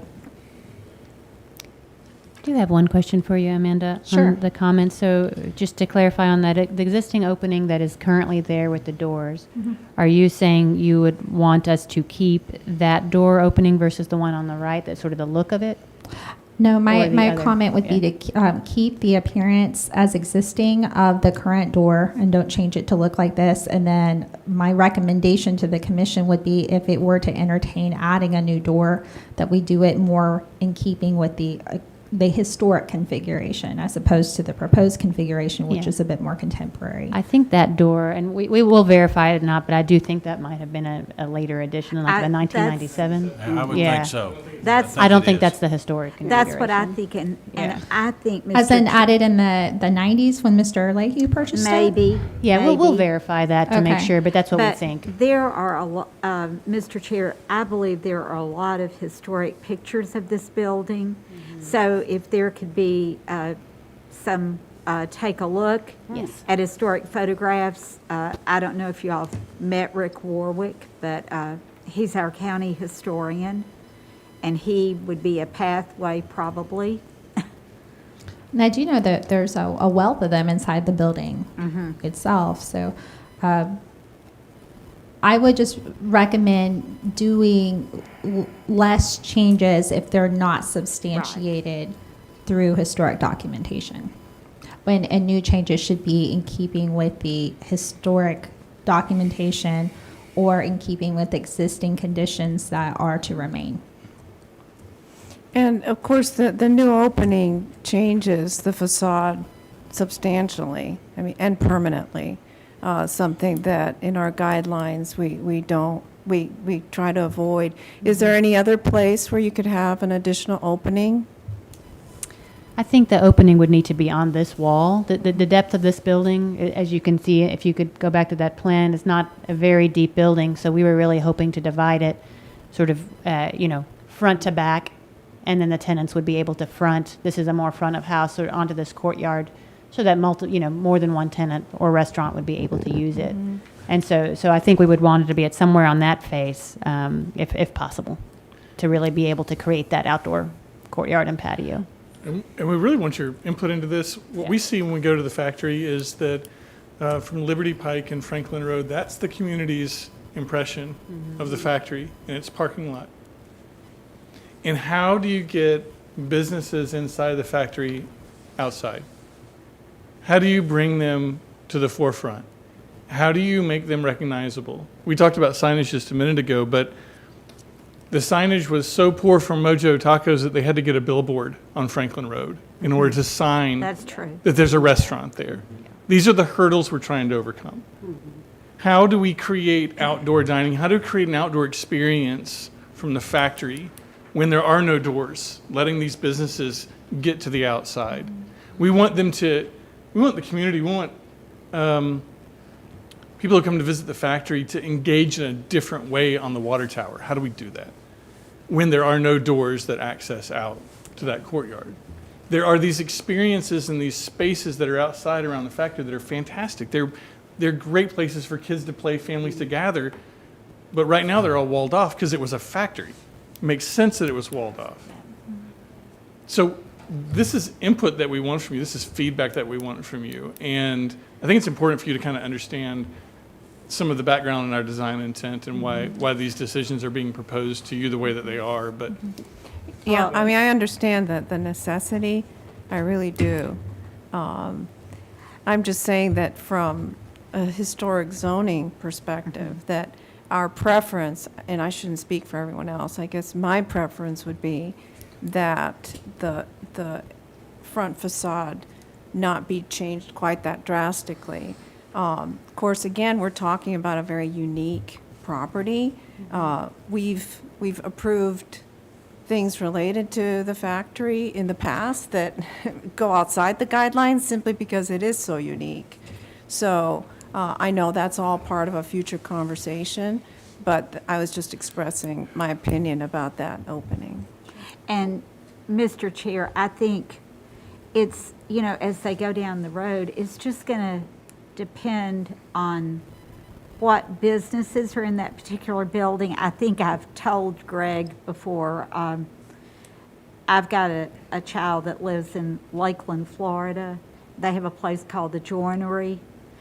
You would actually just take your own food out there. So I'd like to know for sure that that's the road you're going down that's going to work, because it could be that it doesn't end up exactly like you think right now, and it could be, the need could be met with the one door. Sure, and I think what we've been looking at, and as we go through, you'll see there are, I like that suggestion that you just made, there are definitely some spots on the site where we are saying this would be a great sort of public space, bring your own, something, meet some friends, and that's sort of the intent. Well, no, this, Yeah, you actually get the food Oh, and bring it out. Yeah, it's in inside there. and bring it out. But I'm totally a fan of bringing life to the outside. I don't think you can have too much of that right now, or anytime. So I'm a fan of being practical, of bringing some life to the outside of the building, as you're suggesting. It's just to say, hey, take out a whole bay of windows, because I'm just not sure we're quite there yet to know that how that plays out. I'll just give this, oh, sorry, go ahead. No. Okay. I'll be very quick. Go ahead.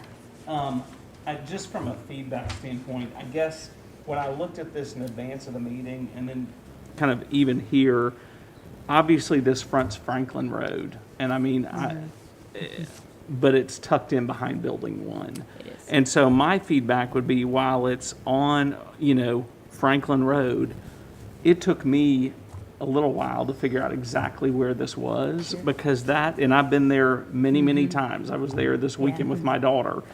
And remember when that was the antique store, and I really wouldn't have known that courtyard, like if somebody asked me today, where's that courtyard, I was having trouble locating it. Yeah. So from a high profile, this is the front of the building, it's an alteration requested, I just guess I would say this part of it, when you look at the two drawings, one next to each other, the current and the proposed, they feel high profile, but when you're on site, this is really tucked away. It is. And so I think that plays into my thoughts on it. So we do have 14 additional pages. Yeah, I'm not trying to rush anything. The applicant has a number of things to talk through, and I think they're important. But what I might suggest overall, moving forward, we can move forward more quickly with the note that we'd love to see any sort of historic photographs as reference. And I think that I could speak for the DRC pretty clearly to say that the recommendation would be to alter to replicate historic conditions as much as possible, and then new alterations. I do have some concerns about how it's proposed, because I do think it might be giving a bit of character to the building that is a little less specific to the whole site. It seems, maybe it's just the rendering. It seems like that contemporary historic sort of trend that you're seeing. I do want to make sure that nothing here changes to be a false sense of historic. I'd like to speak to something exactly about that, and I'll be short. But to me, I think we're just seeing elevations right now, and it's easier to deviate from a historical, say, new door when I have a relationship of the historical windows versus old versus new. So if I have a rhythm of I'm keeping all of the historic windows, however, if I need to add a new entrance for use, for second restaurant, then that becomes a different new element to it, but it still has a relationship to the existing. So, and then that rhythm is reinforced where you use it around all of the other facades or changes. And looking at it from a historical standpoint and from the guidelines too, it makes it easier if we do deviate, that we have a substantial element, and I'll just use the windows as an example, that is repetitive. And so it makes a relationship stronger, bringing something new tied to something old. Right, it's thematic and referencing. Okay. It gives them a basis to deviate if that's what is chosen Sure. to move forward. No, that makes sense. Thank you. Any comments on the patio? On the what? The concrete patio being added? And the no. demolition of this little section that ties these two buildings together? Good idea. I'm a fan. Okay. All right. The only comment I would make is that it is more visible than you think, because as you walk up to the front entrance of the building, it's directly to your left. That's right. And even though you may not see it that well from Franklin Road, you are going to see it walking into the main entrance. So it is important. I mean, Yeah. that's my only point. Yeah. And I think the on-site visit, I think will be great. Everyone can see it together. Let's talk about the connector demolishing between Building 1 and 2. I think this was under Building 3, so Is that the next page? It's on Oh, this the page. connector, sorry. It's a small little piece you can see on the left there. I just want to add clarification before you jump past the patio. We're not sure it's going to be concrete. It may ultimately have to be Trex decking, slightly raised, in order to allow those tree roots to exist underneath. So that's not a part of our request to you today. All site plan related items will come with a site plan review. This is just building facades. So, But again, we're talking about a concept here. yes, Big concept. picture, big Thanks. picture Big ideas, picture. yes. So let's just stay with the concept. The concept with the patio, I think, is fine, however it needs to be done. Yeah. So that's what I'm hearing anyway. Okay, back to this guy right here. It was hard to understand from the photographs. I had to spend a little time on that. It's hard to tell from, that's where a site visit would be very helpful. Absolutely. That would be very helpful. Yeah. I think that one might be better to just see Yeah, on let's site. just defer that Okay. comment to the site visit. All right, next. Okay. We're going to the main current entry of the factory from the Franklin Road side right now. So we do have we did include one historic photograph with this one on the right. I think this was in 1997. This was part of the register document. So you can sort of see the shape it was in, just to give you an example. So on this one, what we're proposing is, it's quite a difference. There's an awning out front. Yep. It's not I remember historic. going through that. Yeah. We'd like to take that down. It's not if we that can. old. It's not that old. No, it's not. Certainly not historic. No, we would like to remove that and really get something a little bit more back to the original appearance of the building and sort of the massing of that facade without that in front of it. There is an existing loading dock currently where we've kind of got that arrow pointing to it. We are proposing to put a window there. We are proposing having 3 doors run across the front. That is similar to what is there now. But we are just, what we're hoping to do in the front of this building right now is really create a plaza. That loading dock interrupts it a little bit because, the level of the ground changes. We really want this to be signified as a main entry. So really having a nice plaza out front, make it easy for people to know this is where you walk in the front. There have been multiple times I have been outside the factory in the last year, and I have had someone pull in and say, "Where's the factory?" And I'm like, "Well, you're here." And so I think we want to get away from that being a misunderstanding by really creating a sense of the entry. We want to keep that painted signage that is currently there. We may enhance it just slightly, just so you can see a little better, but really want to keep it faded as much as possible, just slightly more visible. And that's most of the changes out there. We are showing, you can see these small, kind of delicate poles or element of that kind outside where we can string some lights on. Again, something to just help denote, hey, this is the main entry. We want you to come in this area.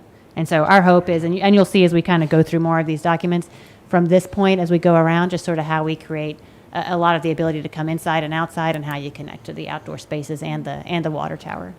One note is evidenced by this loading dock and, right in the front entry. I mean, what you'll see around the building is, these are old industrial buildings, right? So they weren't set up for entries. They were set up for, the functionality. And so you have, a lot of what you would call now back of house stuff that's front of house. And that's every elevation is effectively back of house elevation. And so when you're thinking about this, what we're trying to do is kind of flip that a little bit so that we have, we're orienting to the outside to receive people and to welcome people in and for outdoor connectivity too. I would say on this, I would have never expected the removal of that awning to make such a difference in honoring the original design of this wonderful place.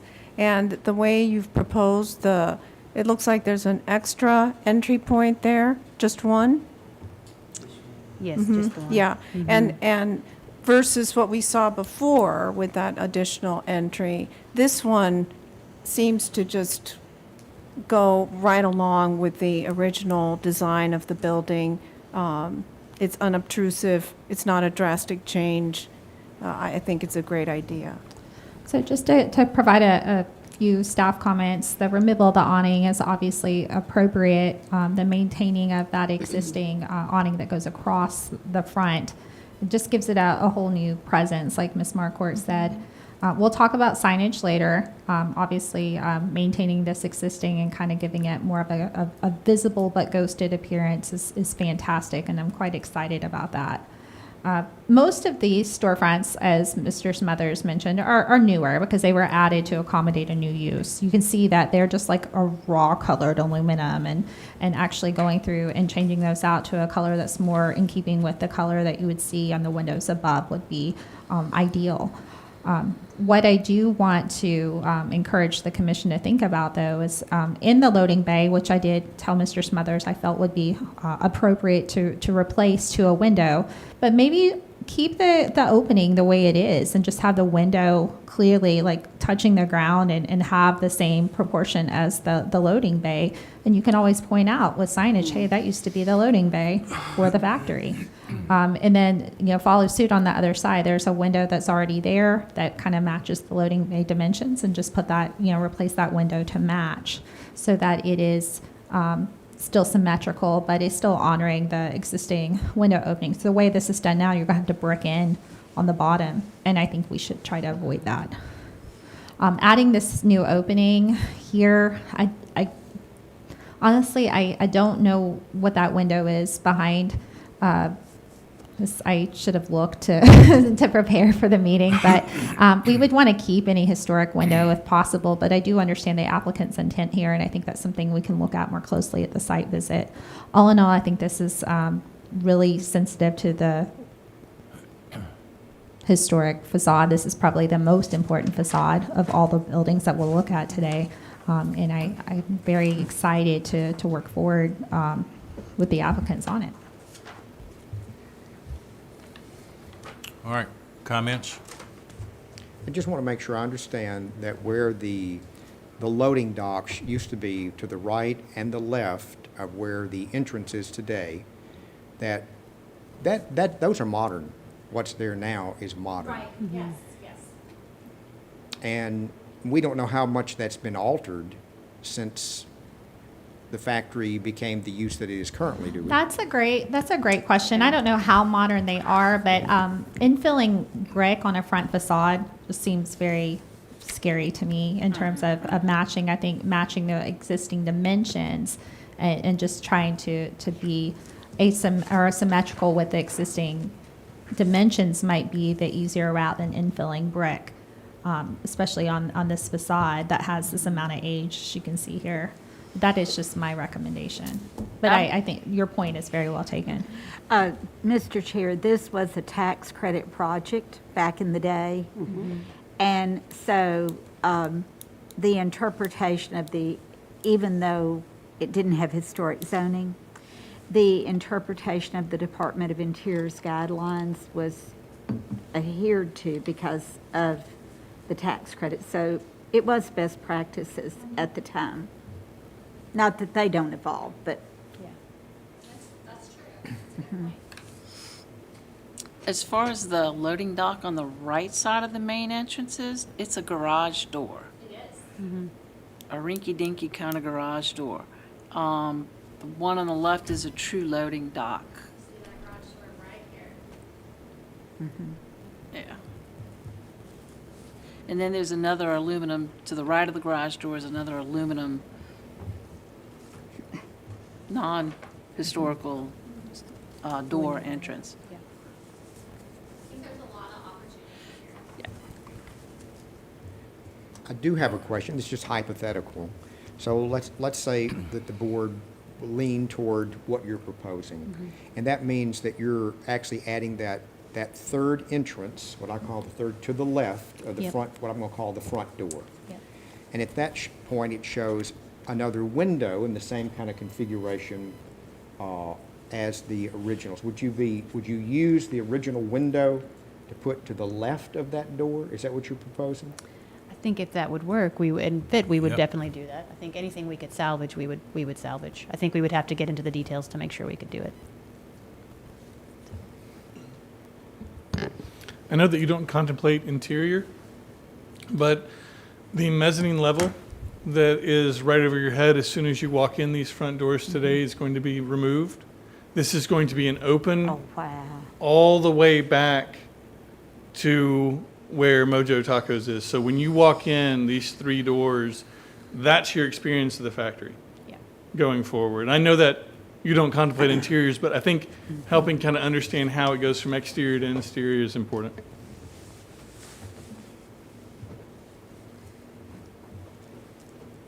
Any other comments on that one? All the more reason to keep the old factory windows. Yeah, using them elsewhere. Any other comments on that? All right, let's move on to the next building then. Okay, so we're going to start with, this is an existing piece of the site plan.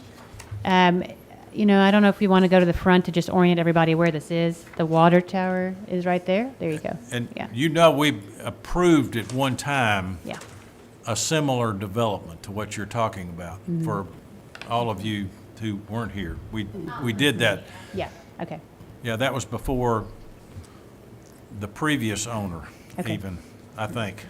But for this same type of concept, so the exciting part is it's going to be utilized, that area. Yeah. I think it's a shame right now, and you'll see as we go through these photographs, you've all been out there, you know what it looks like. It's not super accessible from a height standpoint, and just in general, it's just not used. And we think it's a really wonderful feature of the site that we'd like to take advantage of. So this first page is really just showing you an existing area, just an existing plan, just to contrast it with the next page there too, if you want to go to the next page when you're ready.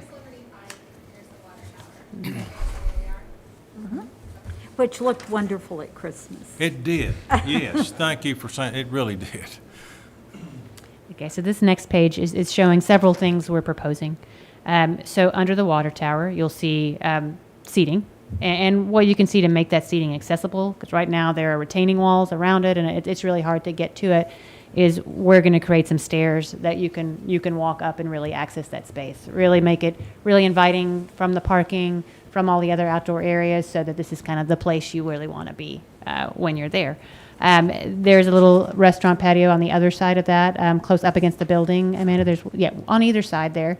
So really just as much sort of common public outdoor space as we can provide, that is what we want to provide in this area. Because that's kind of the heart of the campus there. It's right by the front doors we were just showing you, and we think it's very important. One other thing that you'll see, and I'll go into more details as we go through these images.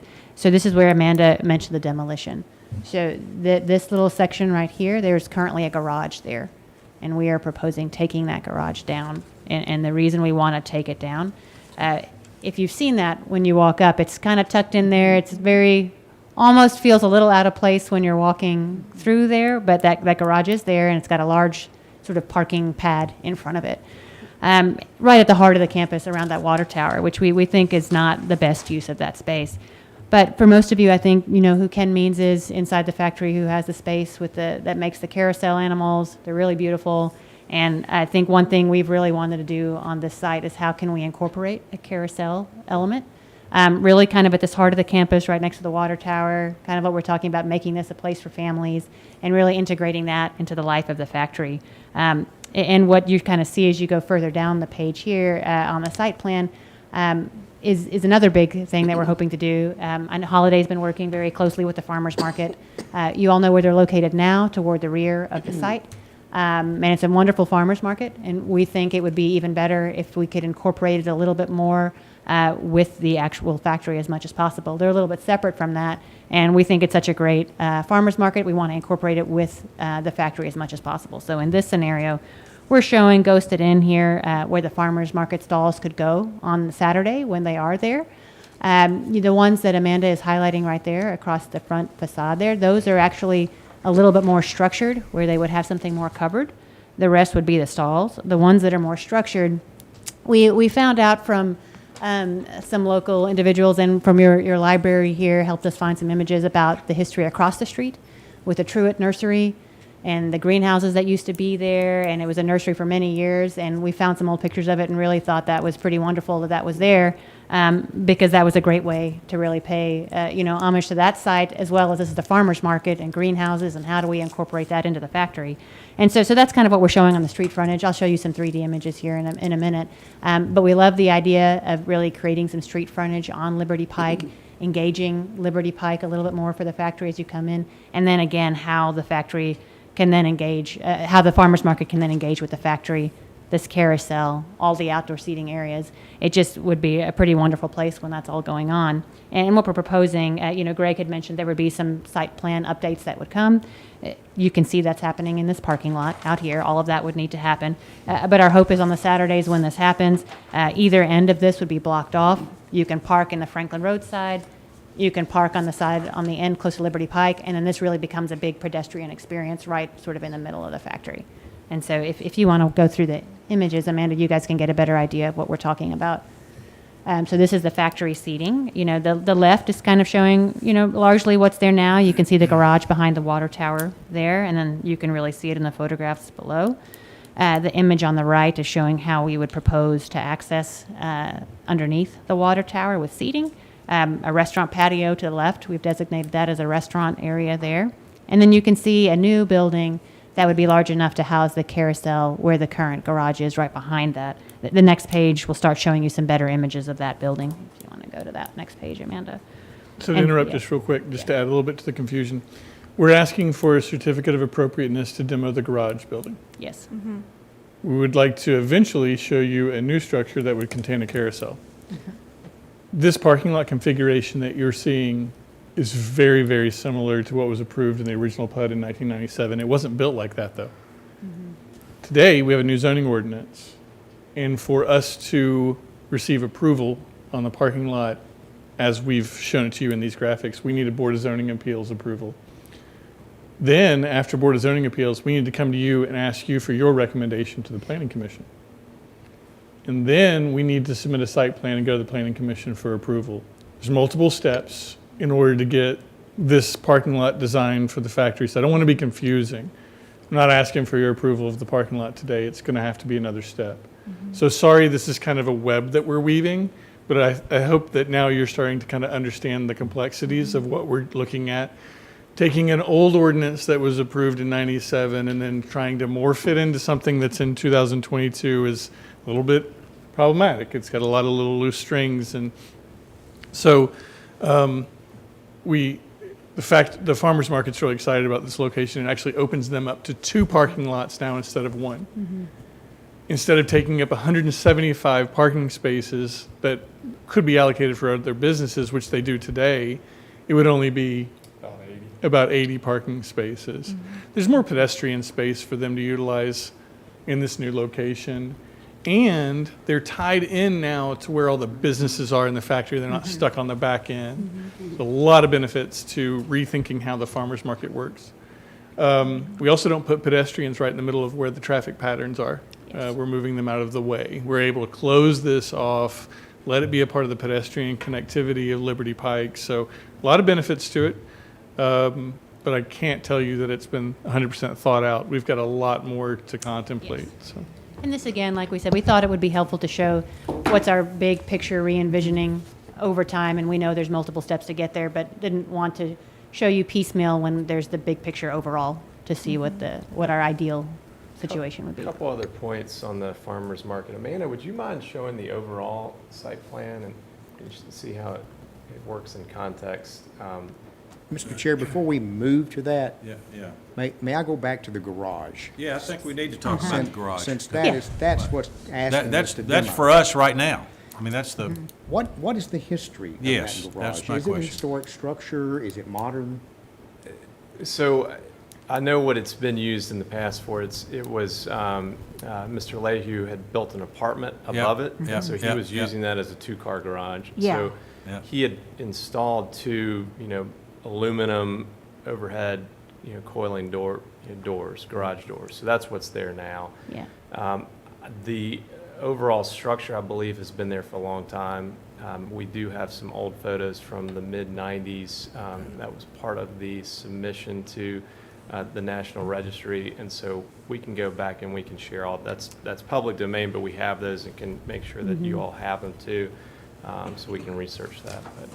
But right, not a lot of use coming from that building right now. It's just it's an empty garage. Yeah, and our hope with this new structure here that you can see, so we would take that garage down, and this is the proposed new structure that would go next to Right. it, that would go in its place, that would then house something large enough for this carousel. It looks to me, I mean, now this is just from the drawings, but it looks, and I know I'm way oversimplifying this, but pretty similar in what you're proposing to put back there in scale for the carousel house. So just anticipating concerns about taking down that structure if it is historic, is there a way to kind of repurpose it without demoing it where you can accomplish the carousel concept? I think it would still need some pretty large modifications to do that. I think we're certainly open to exploring that, but I think it would need quite a few modifications to be able to fit any kind of carousel of scale in that I space. can't tell So- from the renderings how much bigger it would be. Yeah, and I think we could maybe have that when you come on site, have some real dimensions to compare. This is what's there, this is what we're proposing. That may make it easier for you all to assess when you see it. So dating it is important for understanding historic context too. Right. So in terms of age, so this is newer in terms of this doesn't go back to I'm pretty sure this doesn't go back to the Great Depression era, which is when most of the original buildings were built. Those are more along the lines of brick masonry. Right. This is CMU masonry that has been parged. So, this is probably 1950s, or later. So I'm going to jump in just for the sake of trying to pull everything back together. The way the Historic Zoning Commission considers alterations that would include demolition would be that it determines the historic and architectural value. Certainly not everything that's old is historic. That point's well taken. If something is to be considered historic, it generally would need to be at least 50 years in age to meet the federal standard by which to consider that. So the 1950s could be considered something that shows the evolution of the site if we have other elements on the property that were built around the same time and kind of show it evolving over time. So what I would suggest that we do for any sort of alterations of this type is there are a lot of aerials, even framed inside the buildings, that show Dorch Stoveworks I mean, even looking at the aerials and figuring out, okay, well, it wasn't here at this time, but it was here at this time. You can get a frame of reference for when that was built. And then certainly when we go out on the site, the methods of construction, like Mr. Smothers says, I think is something for the commission to consider. So we'll just kind of keep this in pocket and know that if it's something that, can be dated or give a better estimate of age, then that can help inform the commission when making that decision. As far as a new building here, the current development plan does not allow for recreational commercial or whatever this might end up being. So I know that's something that the applicant will probably try to put into the development plan to accommodate. But as far as not considering use, are there any comments that you want to give initially, like Mr. Denton did, about the location and scale? My typical comment would be that anything accessory should be incidental on the site. It should not be in the major public view sheds. This is this garage is an addition to an existing building, I believe. So if this goes back as an addition, it wouldn't be necessarily accessory in that it's detached. But I do think we need to try to be mindful that it shouldn't pull attention away from the historic elements. As far as the greenhouses, I'll be honest, I did not know from this, because it's a parking plan, that these are all stalls too. Are these considered to be temporary, like you take them down every week? No, so that's something I should say in the middle of the site. When Holiday Properties met with the farmers market, I think the farmers market said we would prefer some more covered spaces. I think that is all still somewhat fluid. If those spaces would be covered in the middle, or if they would just be stalls. If they're just stalls, that's something they bring in Saturday, remove Saturday. The ones on Liberty Pike are the ones we were saying they would be more permanent structures. Yeah, if you maybe want to go to the They look like a greenhouse. And to go ahead, they look like a greenhouse, and speak and you can to park under that. them during the week. Yes. So, To go ahead to speak to those, again, accessory uses are not going to be recommended by staff from a preservation planning perspective to block view sheds of the historic buildings. That would be my concern about where the carousel is placed, is that it's competing with the factory where it is. It's taking away a look at the factory building. Ms. Pierce, do you mean where the carousel's located, or where these greenhouse stalls are located? Well, maybe both. I don't Okay. understand the greenhouse stalls, so I'm not going to speak to that. Okay. But if the perspective of that new infill building is correct, it's pretty competitive with the view shed of the factory. I think it also would depend on the massing of it, what's the scale, the height? Is it an open carousel that has bays, then it rolls down, is it a stylized, period? What type of carousel is it, is it the circus tent on the top? I don't know if we can fit the circus tent, but I think we want to incorporate the animals, the wooden animals that he does. Yeah, that he's they're already made. fabulous. I think the details of how the carousel actually comes together, I think is certainly something we've got a long way to work through. I just don't think Yeah. that what you're showing there, if I'm seeing it right, I don't think it's within the character of the Scale's a little factory. grand. I think a flat roof would be much more suitable at this Okay. location, and it would take away from the emphasis and wouldn't detract from the historic elements that are associated adjacent to it. And I was just able to view, it was a drawing of the overall view of the factory, and it does show a building in that location where the garage is. And I'm wondering if that wasn't brick that's been Parge coated? I don't know if it is. I think don't it's know. Building mostly is- masonry. They may most of the have buildings- done Yeah. some additions to it or something like that, but there's Yeah, a. there are there's a- portions of the There are- parging yeah. that's kind of flaked off, and you should be able to see it. There are I- small portions of the building, like where the Viking store used to be, that you can see small pieces of brick, but it not kind of on this side. The further you go left, the less you see. But originally, there was something there. And you also wonder about a pump house, to pump water up into the tank. But I would agree with Ms. Pierce on the on what I see there, the proposed structure seems to be distracting from the overall view of the factory. And I would say the same thing about the garden sheds or whatever they are going up and down Liberty Pike. I think that's based on that picture, the proposed picture. I think it does take away from the factory itself. I agree, And I Mr. would Chair. know, oh, sorry, go ahead. I would just say, I tend to disagree with that as to the carousel structure, because to me, it actually looks like the roof line's a little bit lower and it's hard to tell without the exact dimensions, but from a scale and massing, it looks a little bit less obtrusive than the garage that's there. I do have concerns about the concept of the greenhouses along Liberty Pike blocking a view into the. And that's something we've worked on quite a bit. They are glass, they are sort of transparent, also keeping in mind that we do want to be able to see the buildings behind. If you go to the next page over, Amanda, we've kind of created a view where we've tried to split them apart in key places so that you really see through to the entry points into the factory. So this is one of the main entry points where you would come in next to Five Daughters, for those of you that have been in the building. So really trying to split them apart. The bottom will never be have doors or anything that would close over it, so you'll really see straight through them back to the factory. So that was our hope in a way, to sort of pay some homage to what was across the street and what sort of could be a structure for the farmers market, yet still engage Liberty Pike, but really still give you the ability to see through to the factory as it is now. That may be a hard one to see from these renderings. I think we could probably work on a better way to show that to you all, but that was our intent.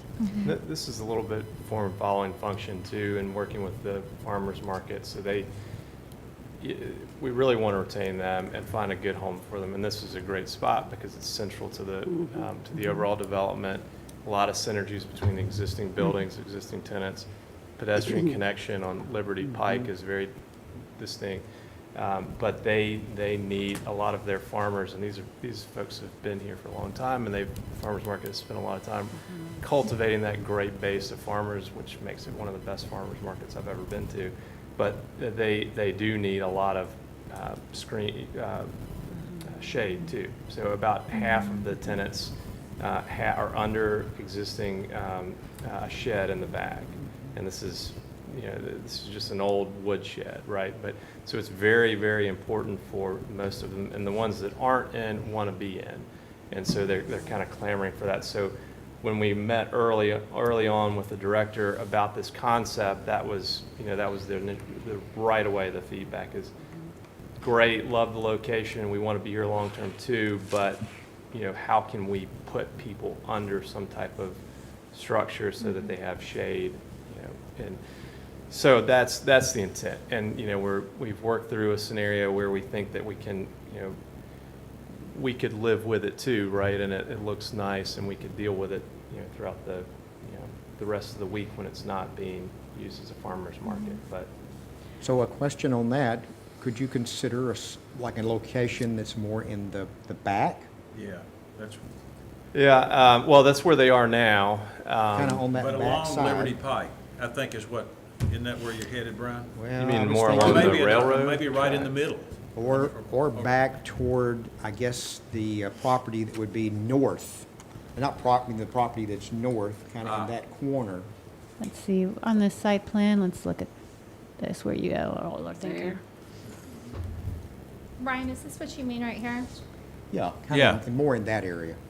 The rationale, and so the location is more, Amanda, would you mind just kind of highlighting the area that we're talking about? So here Yeah. it's a little bit more, the visibility's higher, and so it's. And that's the I problem, think- the visibility. Well, I know where Greg's. The businesses going are with it up too, front, the businesses are up at Franklin Road. But in our guidelines, it says not to block the view of the historic buildings, in which that would. Plus, I don't think that would meet setback for the, So I was asked by engineering, just to note to the applicant, that we do want to see property lines and utility lines. I know that through a PD process, you are asking for potential setback modifications, but we do need to know your property lines and your utility locations because we wouldn't be able to approve anything if there's any utilities running through there. And maybe we're losing a sense of context too in the distance along Liberty Pike that we're talking about. You're not going to get a sense, you're not going to lose a sense of the factory. You're going to be able to see it. Maybe when we go out, if we do a site visit, do you mind if we mark where these would be located along Liberty Pike so you could better understand them? I'd be encouraged. You're going to be, Yeah, that would be helpful. yeah, because you're going to be able to see the factory from Franklin Road, the corner of Franklin Road and Liberty Pike, and the vast majority of Liberty Pike. We're talking about a small section, and we're only talking about providing an amenity for the farmers so that they have shade when they have their farmers market. Again, we don't want to lose them, but they need to be in a prominent location. They need to be celebrated. They need to be on Liberty Pike. They need But to you're be part of splitting the pedestrian- farmer's market up, unless you're going to move it up to the front. You've got that section in the back.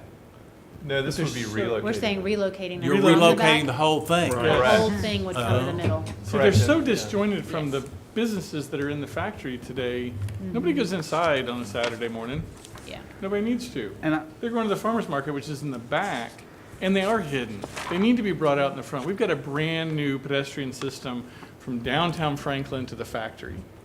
We're trying to celebrate that. We want to embrace it. We want to be a part of that new pedestrian system. Well, I agree with all that part of it. But I understand wanting to have some connectivity. But the other part of it is, what does that morph into all during the week? I mean, is there a flea market there? Is there, that, There are all kinds of opportunities.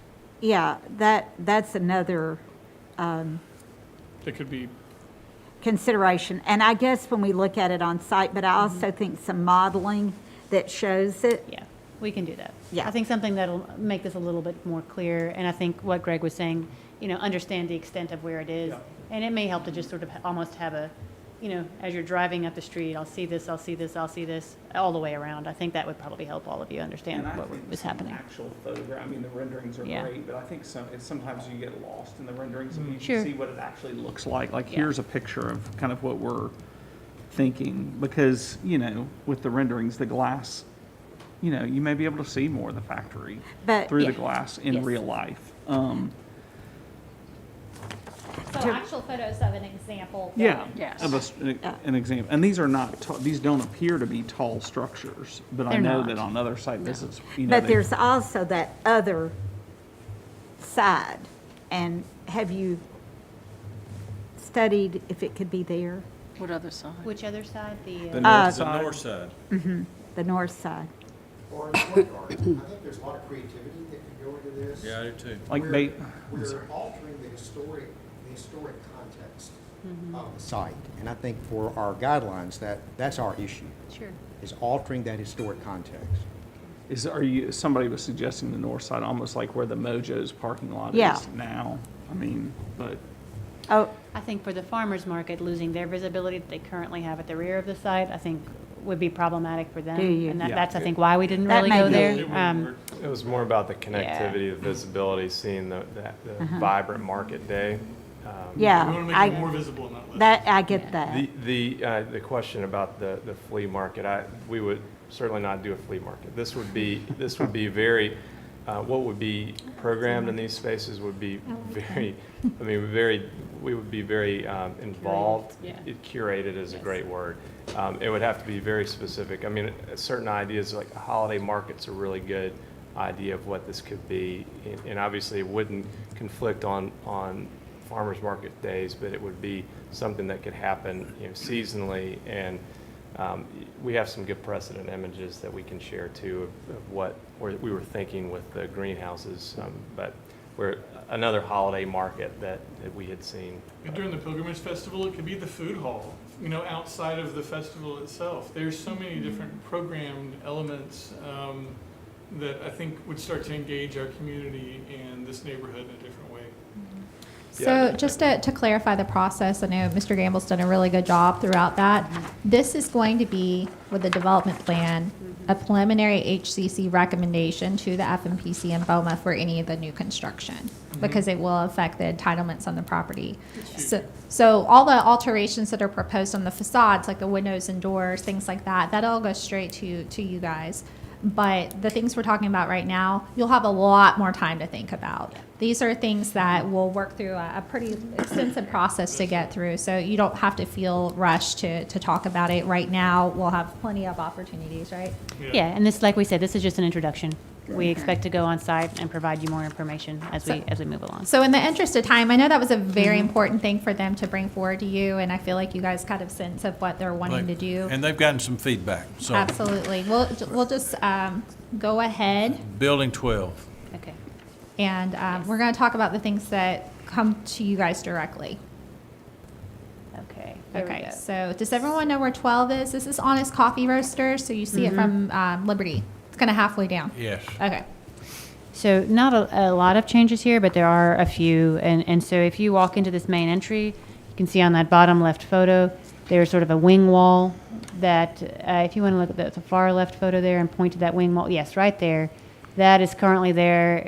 It's damaged, and we are proposing to leave the rest of that walkway into the building and take off that piece that is sort of, come apart over the years. We are also proposing, we are, at some point, there are HVAC units currently on the roof. So in that far upper right rendering, where we show the word shops and retail, that's actually like a screen that we have there that would screen the HVAC units. I think the screening may come directly to you, Amanda, from a staff level, but we did want to show you all that is the intent. So you There's see nothing the there. screening here. Yeah. That's what they're wanting to screen. They'll have that come through with the full commission. Yeah. Just showing you kind of what that is. But really just kind of, it's almost like cleaning up that entry space a little bit. So just some minor changes like that you can see there. Again, you'll see some signage. I think we'll come back more holistically with that. Okay, any comments on that?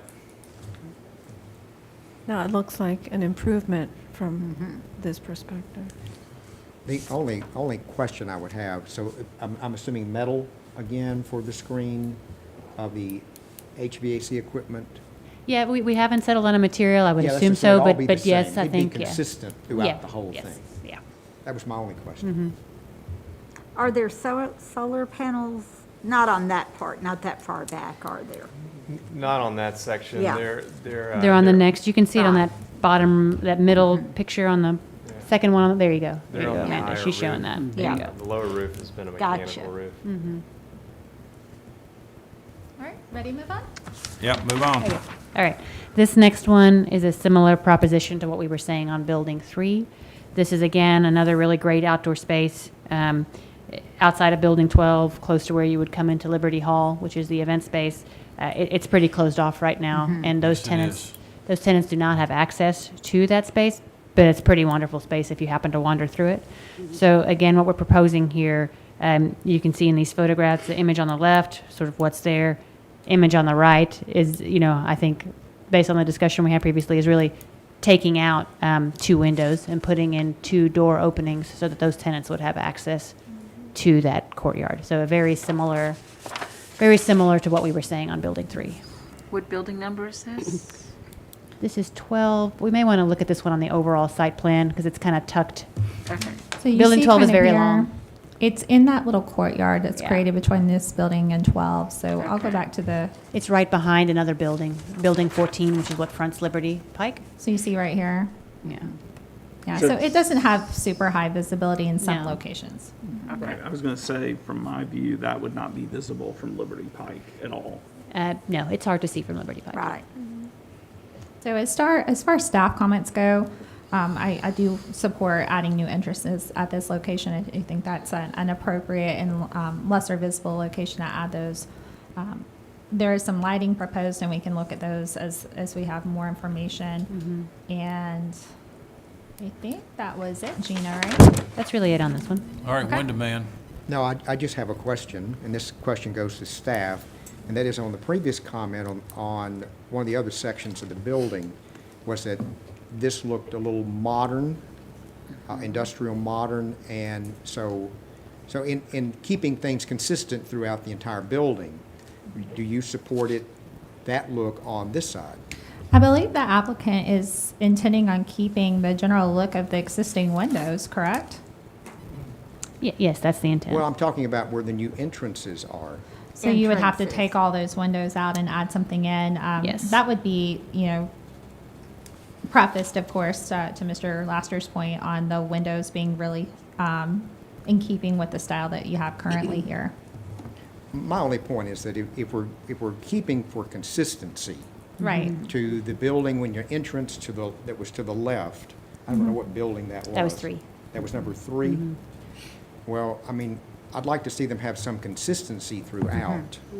Sure. So that's my only, I'm not making suggestions, just saying that I think consistency would be good for the building.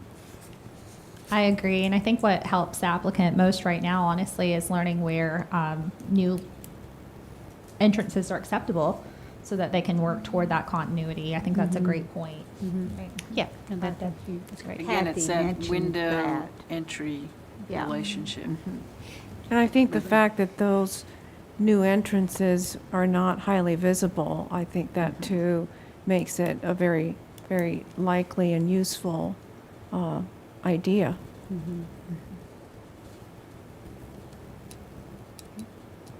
Okay, We're almost there.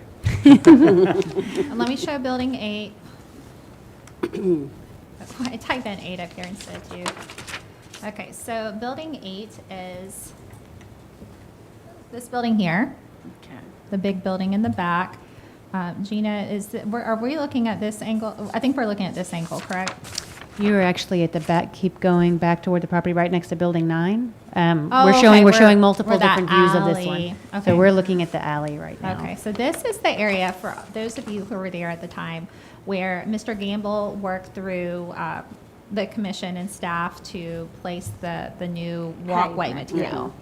All right, so I think that is proposed to be replaced again, right? It is, it is. All right. And I New think. owner, new preference. Yes. I respect that. So let's get to, So this alleyway, if you all are familiar with it, it's really kind of a backbone of the property right now. It runs all the way from the rear of the property all the way to where the Mockingbird Theater is now and connects that other green space, which is a really nice green space outside of Mojo Tacos. And so what we're hoping to do is really, again, promote connectivity throughout this for the pedestrian throughout the property. If you look at the image on the left in some of these photographs, right now, it is not, it really feels like a service corridor. You wouldn't feel welcome to walk down this like you would if it was an activated alley. So that's kind of our hope to turn it into. So where we've got these tall clerestory windows that you can see in the upper left image, on the right, we're proposing, again, bringing some of those down and making those really storefront entries. We want to have shops. We want to have, art spaces, galleries. Our hope is to incorporate some kind of art walk throughout this project, and we think this alleyway is like a perfect example. What we're showing here, if you kind of go to the next page too, Amanda, you can kind of see where we're showing some more of these all the way down. We want some lighting overhead. Really, how do we promote some signage in here? So just creating a really active alley, re-looking at the planting. Some of the planting really makes it hard to walk through. There's a very large electrical transformer that blocks the alley completely. We are hoping to move that. So really creating this long alley all the way from the back that connects green spaces all the way to Mockingbird Theater. There's another green space sort of part way along here that we'll see in a minute that's currently a loading dock.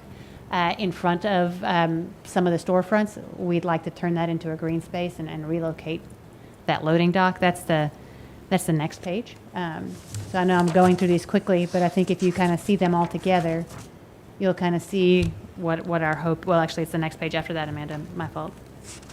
There you go. So right now, it's a loading dock. If you look at those photographs on the bottom, it's really right in front of one of the main entries, and we would like to turn that into more of a pedestrian access space. So you'd go from the rear of the property, where Amanda first showed you we were starting from. You'd walk up, you'd sort of hit this green space, you'd continue on, and you would then hit the Mockingbird Theater, Mojo Taco green space. And all along the way, you can engage with these shops, galleries, and small maker spaces. That's what we're kind of hoping to be up and down that alley. So it's truly an engaging way to move through the property. Let me see, one other thing too, on Building 8, on page 16. Amanda, if you go to the next page. Or, yes, so what you can see too is there's currently a structure in place, and we are proposing removing that to sort of promote a little bit more connectivity back toward the building. You'll also see that we are really promoting having these doorway entries on the parking lot side of Building 8 as well. So really, it would be, you can kind of see it in that proposed image, you'll see some doors where there are just windows on the left. And our hope is that sort of, you'll come up the alley and you can really turn around the building, and these retail maker galleries will really sort of encase the outside of that building.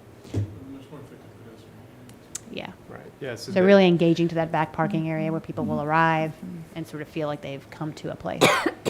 The idea is sort of like an art walk, where you have, so right now, uses a back of house alley corridor.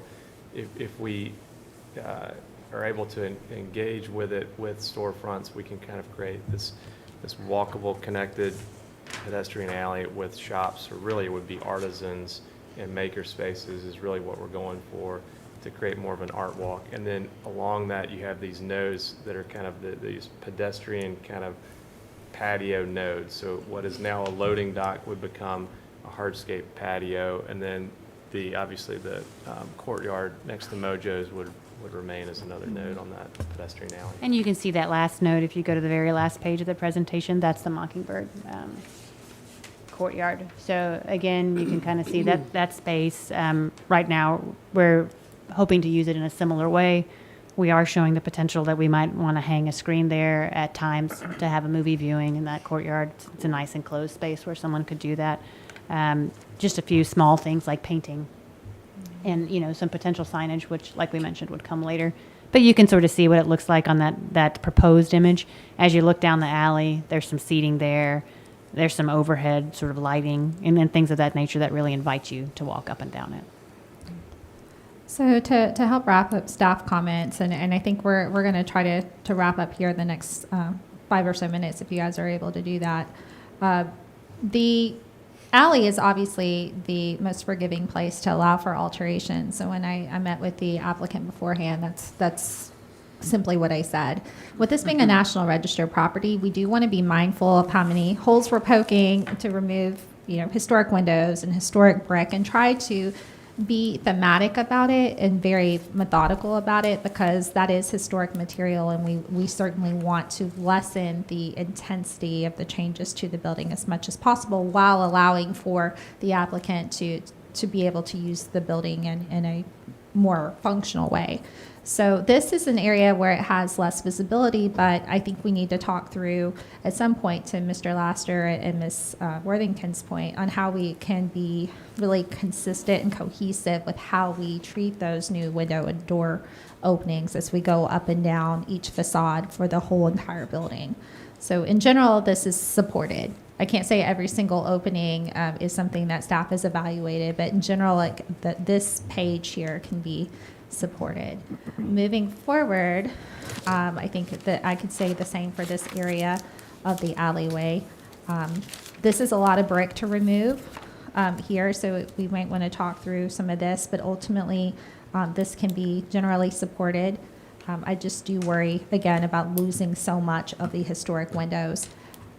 Selfishly, I will say, it's one of the most charming places for me to walk on that property and see all those original metal historic windows. It just gives so much character and flavor, and I do fear that a lot of that would be lost by the proposal that you're seeing here. Moving ahead, obviously this structure can be removed. The quicker the better, so that's exciting. Again, echo the same comments about window and door openings and being very methodical about how that's introduced. But generally speaking, doing some alterations here could be supported. The same for the loading bay. I think this is an excellent recapture of use opportunity. Very exciting. Painting the metal is appropriate. Again, being methodical about placement and how that works. And then at the Mockingbird, This brick that's on the building, is it a different color brick, or is it already painted? I can't recall. I believe it's already painted. I need to look back at the Okay, photographs, so but I if believe it's painted. already painted, that could be supported to be painted. If it's just simply a different color brick, the commission would need to make a decision about the appropriateness of painting non-painted brick. It is painted. You can see it in that picture right on the bottom there. You can see it. It's hard to tell, but it's painted. Yeah, I thought it was, but I couldn't recall, and I didn't want to trust my memory on that one. So we've had a lot of conversations about historic brick in masonry painting, so just wanted to go ahead and put that out there. But generally speaking, that would be staff's comments. I'm sure the applicant would love to hear your thoughts. I would just like to say that you used the term adaptive reuse, and I think that this is a great example of that. Really, the entire thing, I wouldn't say 100%, but the majority, I think you've hit the mark. So that's my opinion. Yeah, I don't disagree with that at all. And the one thing kind of to Mrs. Rose's point that I would caveat all of my comments on is we started talking about the newer entrance on Building 3, like that kind of set the stage for how we talked about entrances. And I would just say I would be real cautious not to let that particular entrance that was added who knows when dictate this rhythm that we're talking about through all of it, because the one thing that really does concern me, if we let that entrance dictate it, is it would take out the feel of so many of those old historic windows where you're wanting to convert them to doorways. Sure. And that, I think, is worrisome. That's not how you've shown it. I just say, like, that just happened to be the one we started with, and that comment was made. So I would just, be real careful about that. Okay. But really nice job. I think it's very exciting, the whole project. And it's refreshing to know that we have some enthusiasm toward redeveloping and making something that's been sitting idle virtually for several years. So that's my one comment. One question I've got, we touched on an area that was possibly, whether it has been painted or wasn't painted, brick. I don't think I heard anything about you wanting to repaint paint the brick on this building. Is that? That's correct. We do not. This is just a small portion that's already painted on the Mockingbird Theater that we think actually is concrete masonry units, not brick. So it's a very small section, but definitely not painting all the building. Because we won't look too favorably over painting unpainted brick. One thing I felt the comment on it, I'd love for Gina to share with you guys, is I think the applicant is proposing to paint the water tower. Yeah.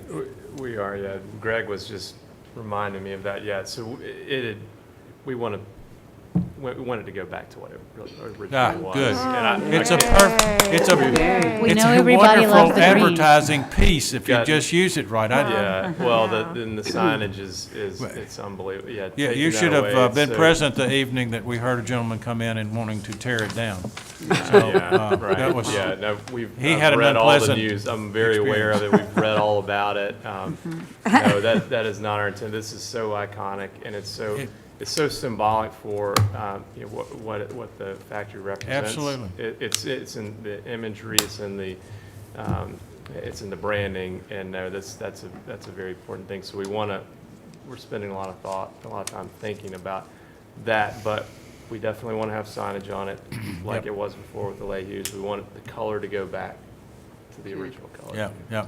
Susan, you had a question or comment? I have a comment. Couple of things. Is this a tax credit project? Are you going for tax credits? We You're are not, no. Okay, why not? Complicated, and we don't think we need to. So. You don't think you need to? No. Okay. No. It's just complex, and I don't think we're capitalized well enough that we do not need to go down that route. Okay, I've done those, and so I'm just curious why you're not going to, because it's a really great thing to do, and also to speak to that, I just don't want to see anything happen to this property that's going to jeopardize the National Register, quite frankly. So that's my main concern. Well, if we do our job, That's right. that won't happen, because our guidelines are based on the Department of Interior's guidelines. Right. And that goes back to my comment, to be really mindful of removing windows, Uh-huh. where you have to remove brick to add doors. I think that it's understandable and expected that those things are going to happen, but we have to be the stewards of that to help Yes. ensure that register is taking place. I think that's an excellent point, Professor. So, as we work through, I think that what we'll recap with is that we would encourage the applicant, based on what I've heard you guys, to be really methodical, thematic about those window and door openings, maybe try to, not remove some of the windows, especially in that alleyway. And then also, I will be happy to work with you to set up a site visit. I don't know exactly what your timeline is, if it's really competitive or not, but, maybe we can try to find a date that we don't have to worry about limit weather. You never know. But we can try to get that sooner rather than later if that's something we need.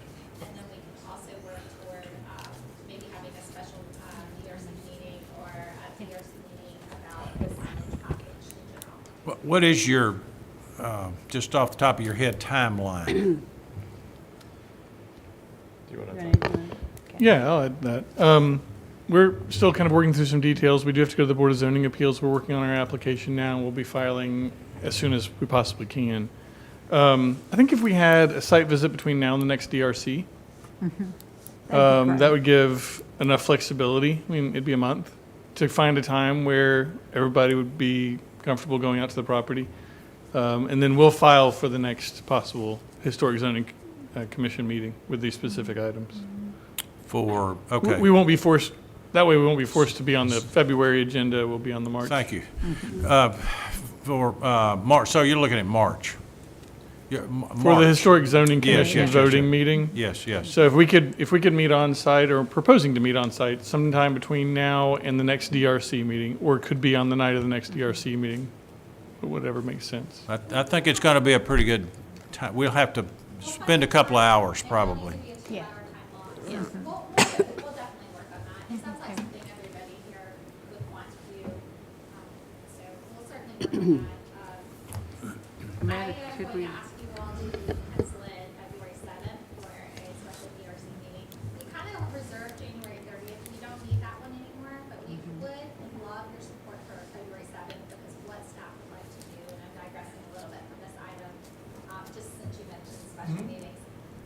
We'd like to overview all your individual comments and the public's comments on the public draft of the design guidelines.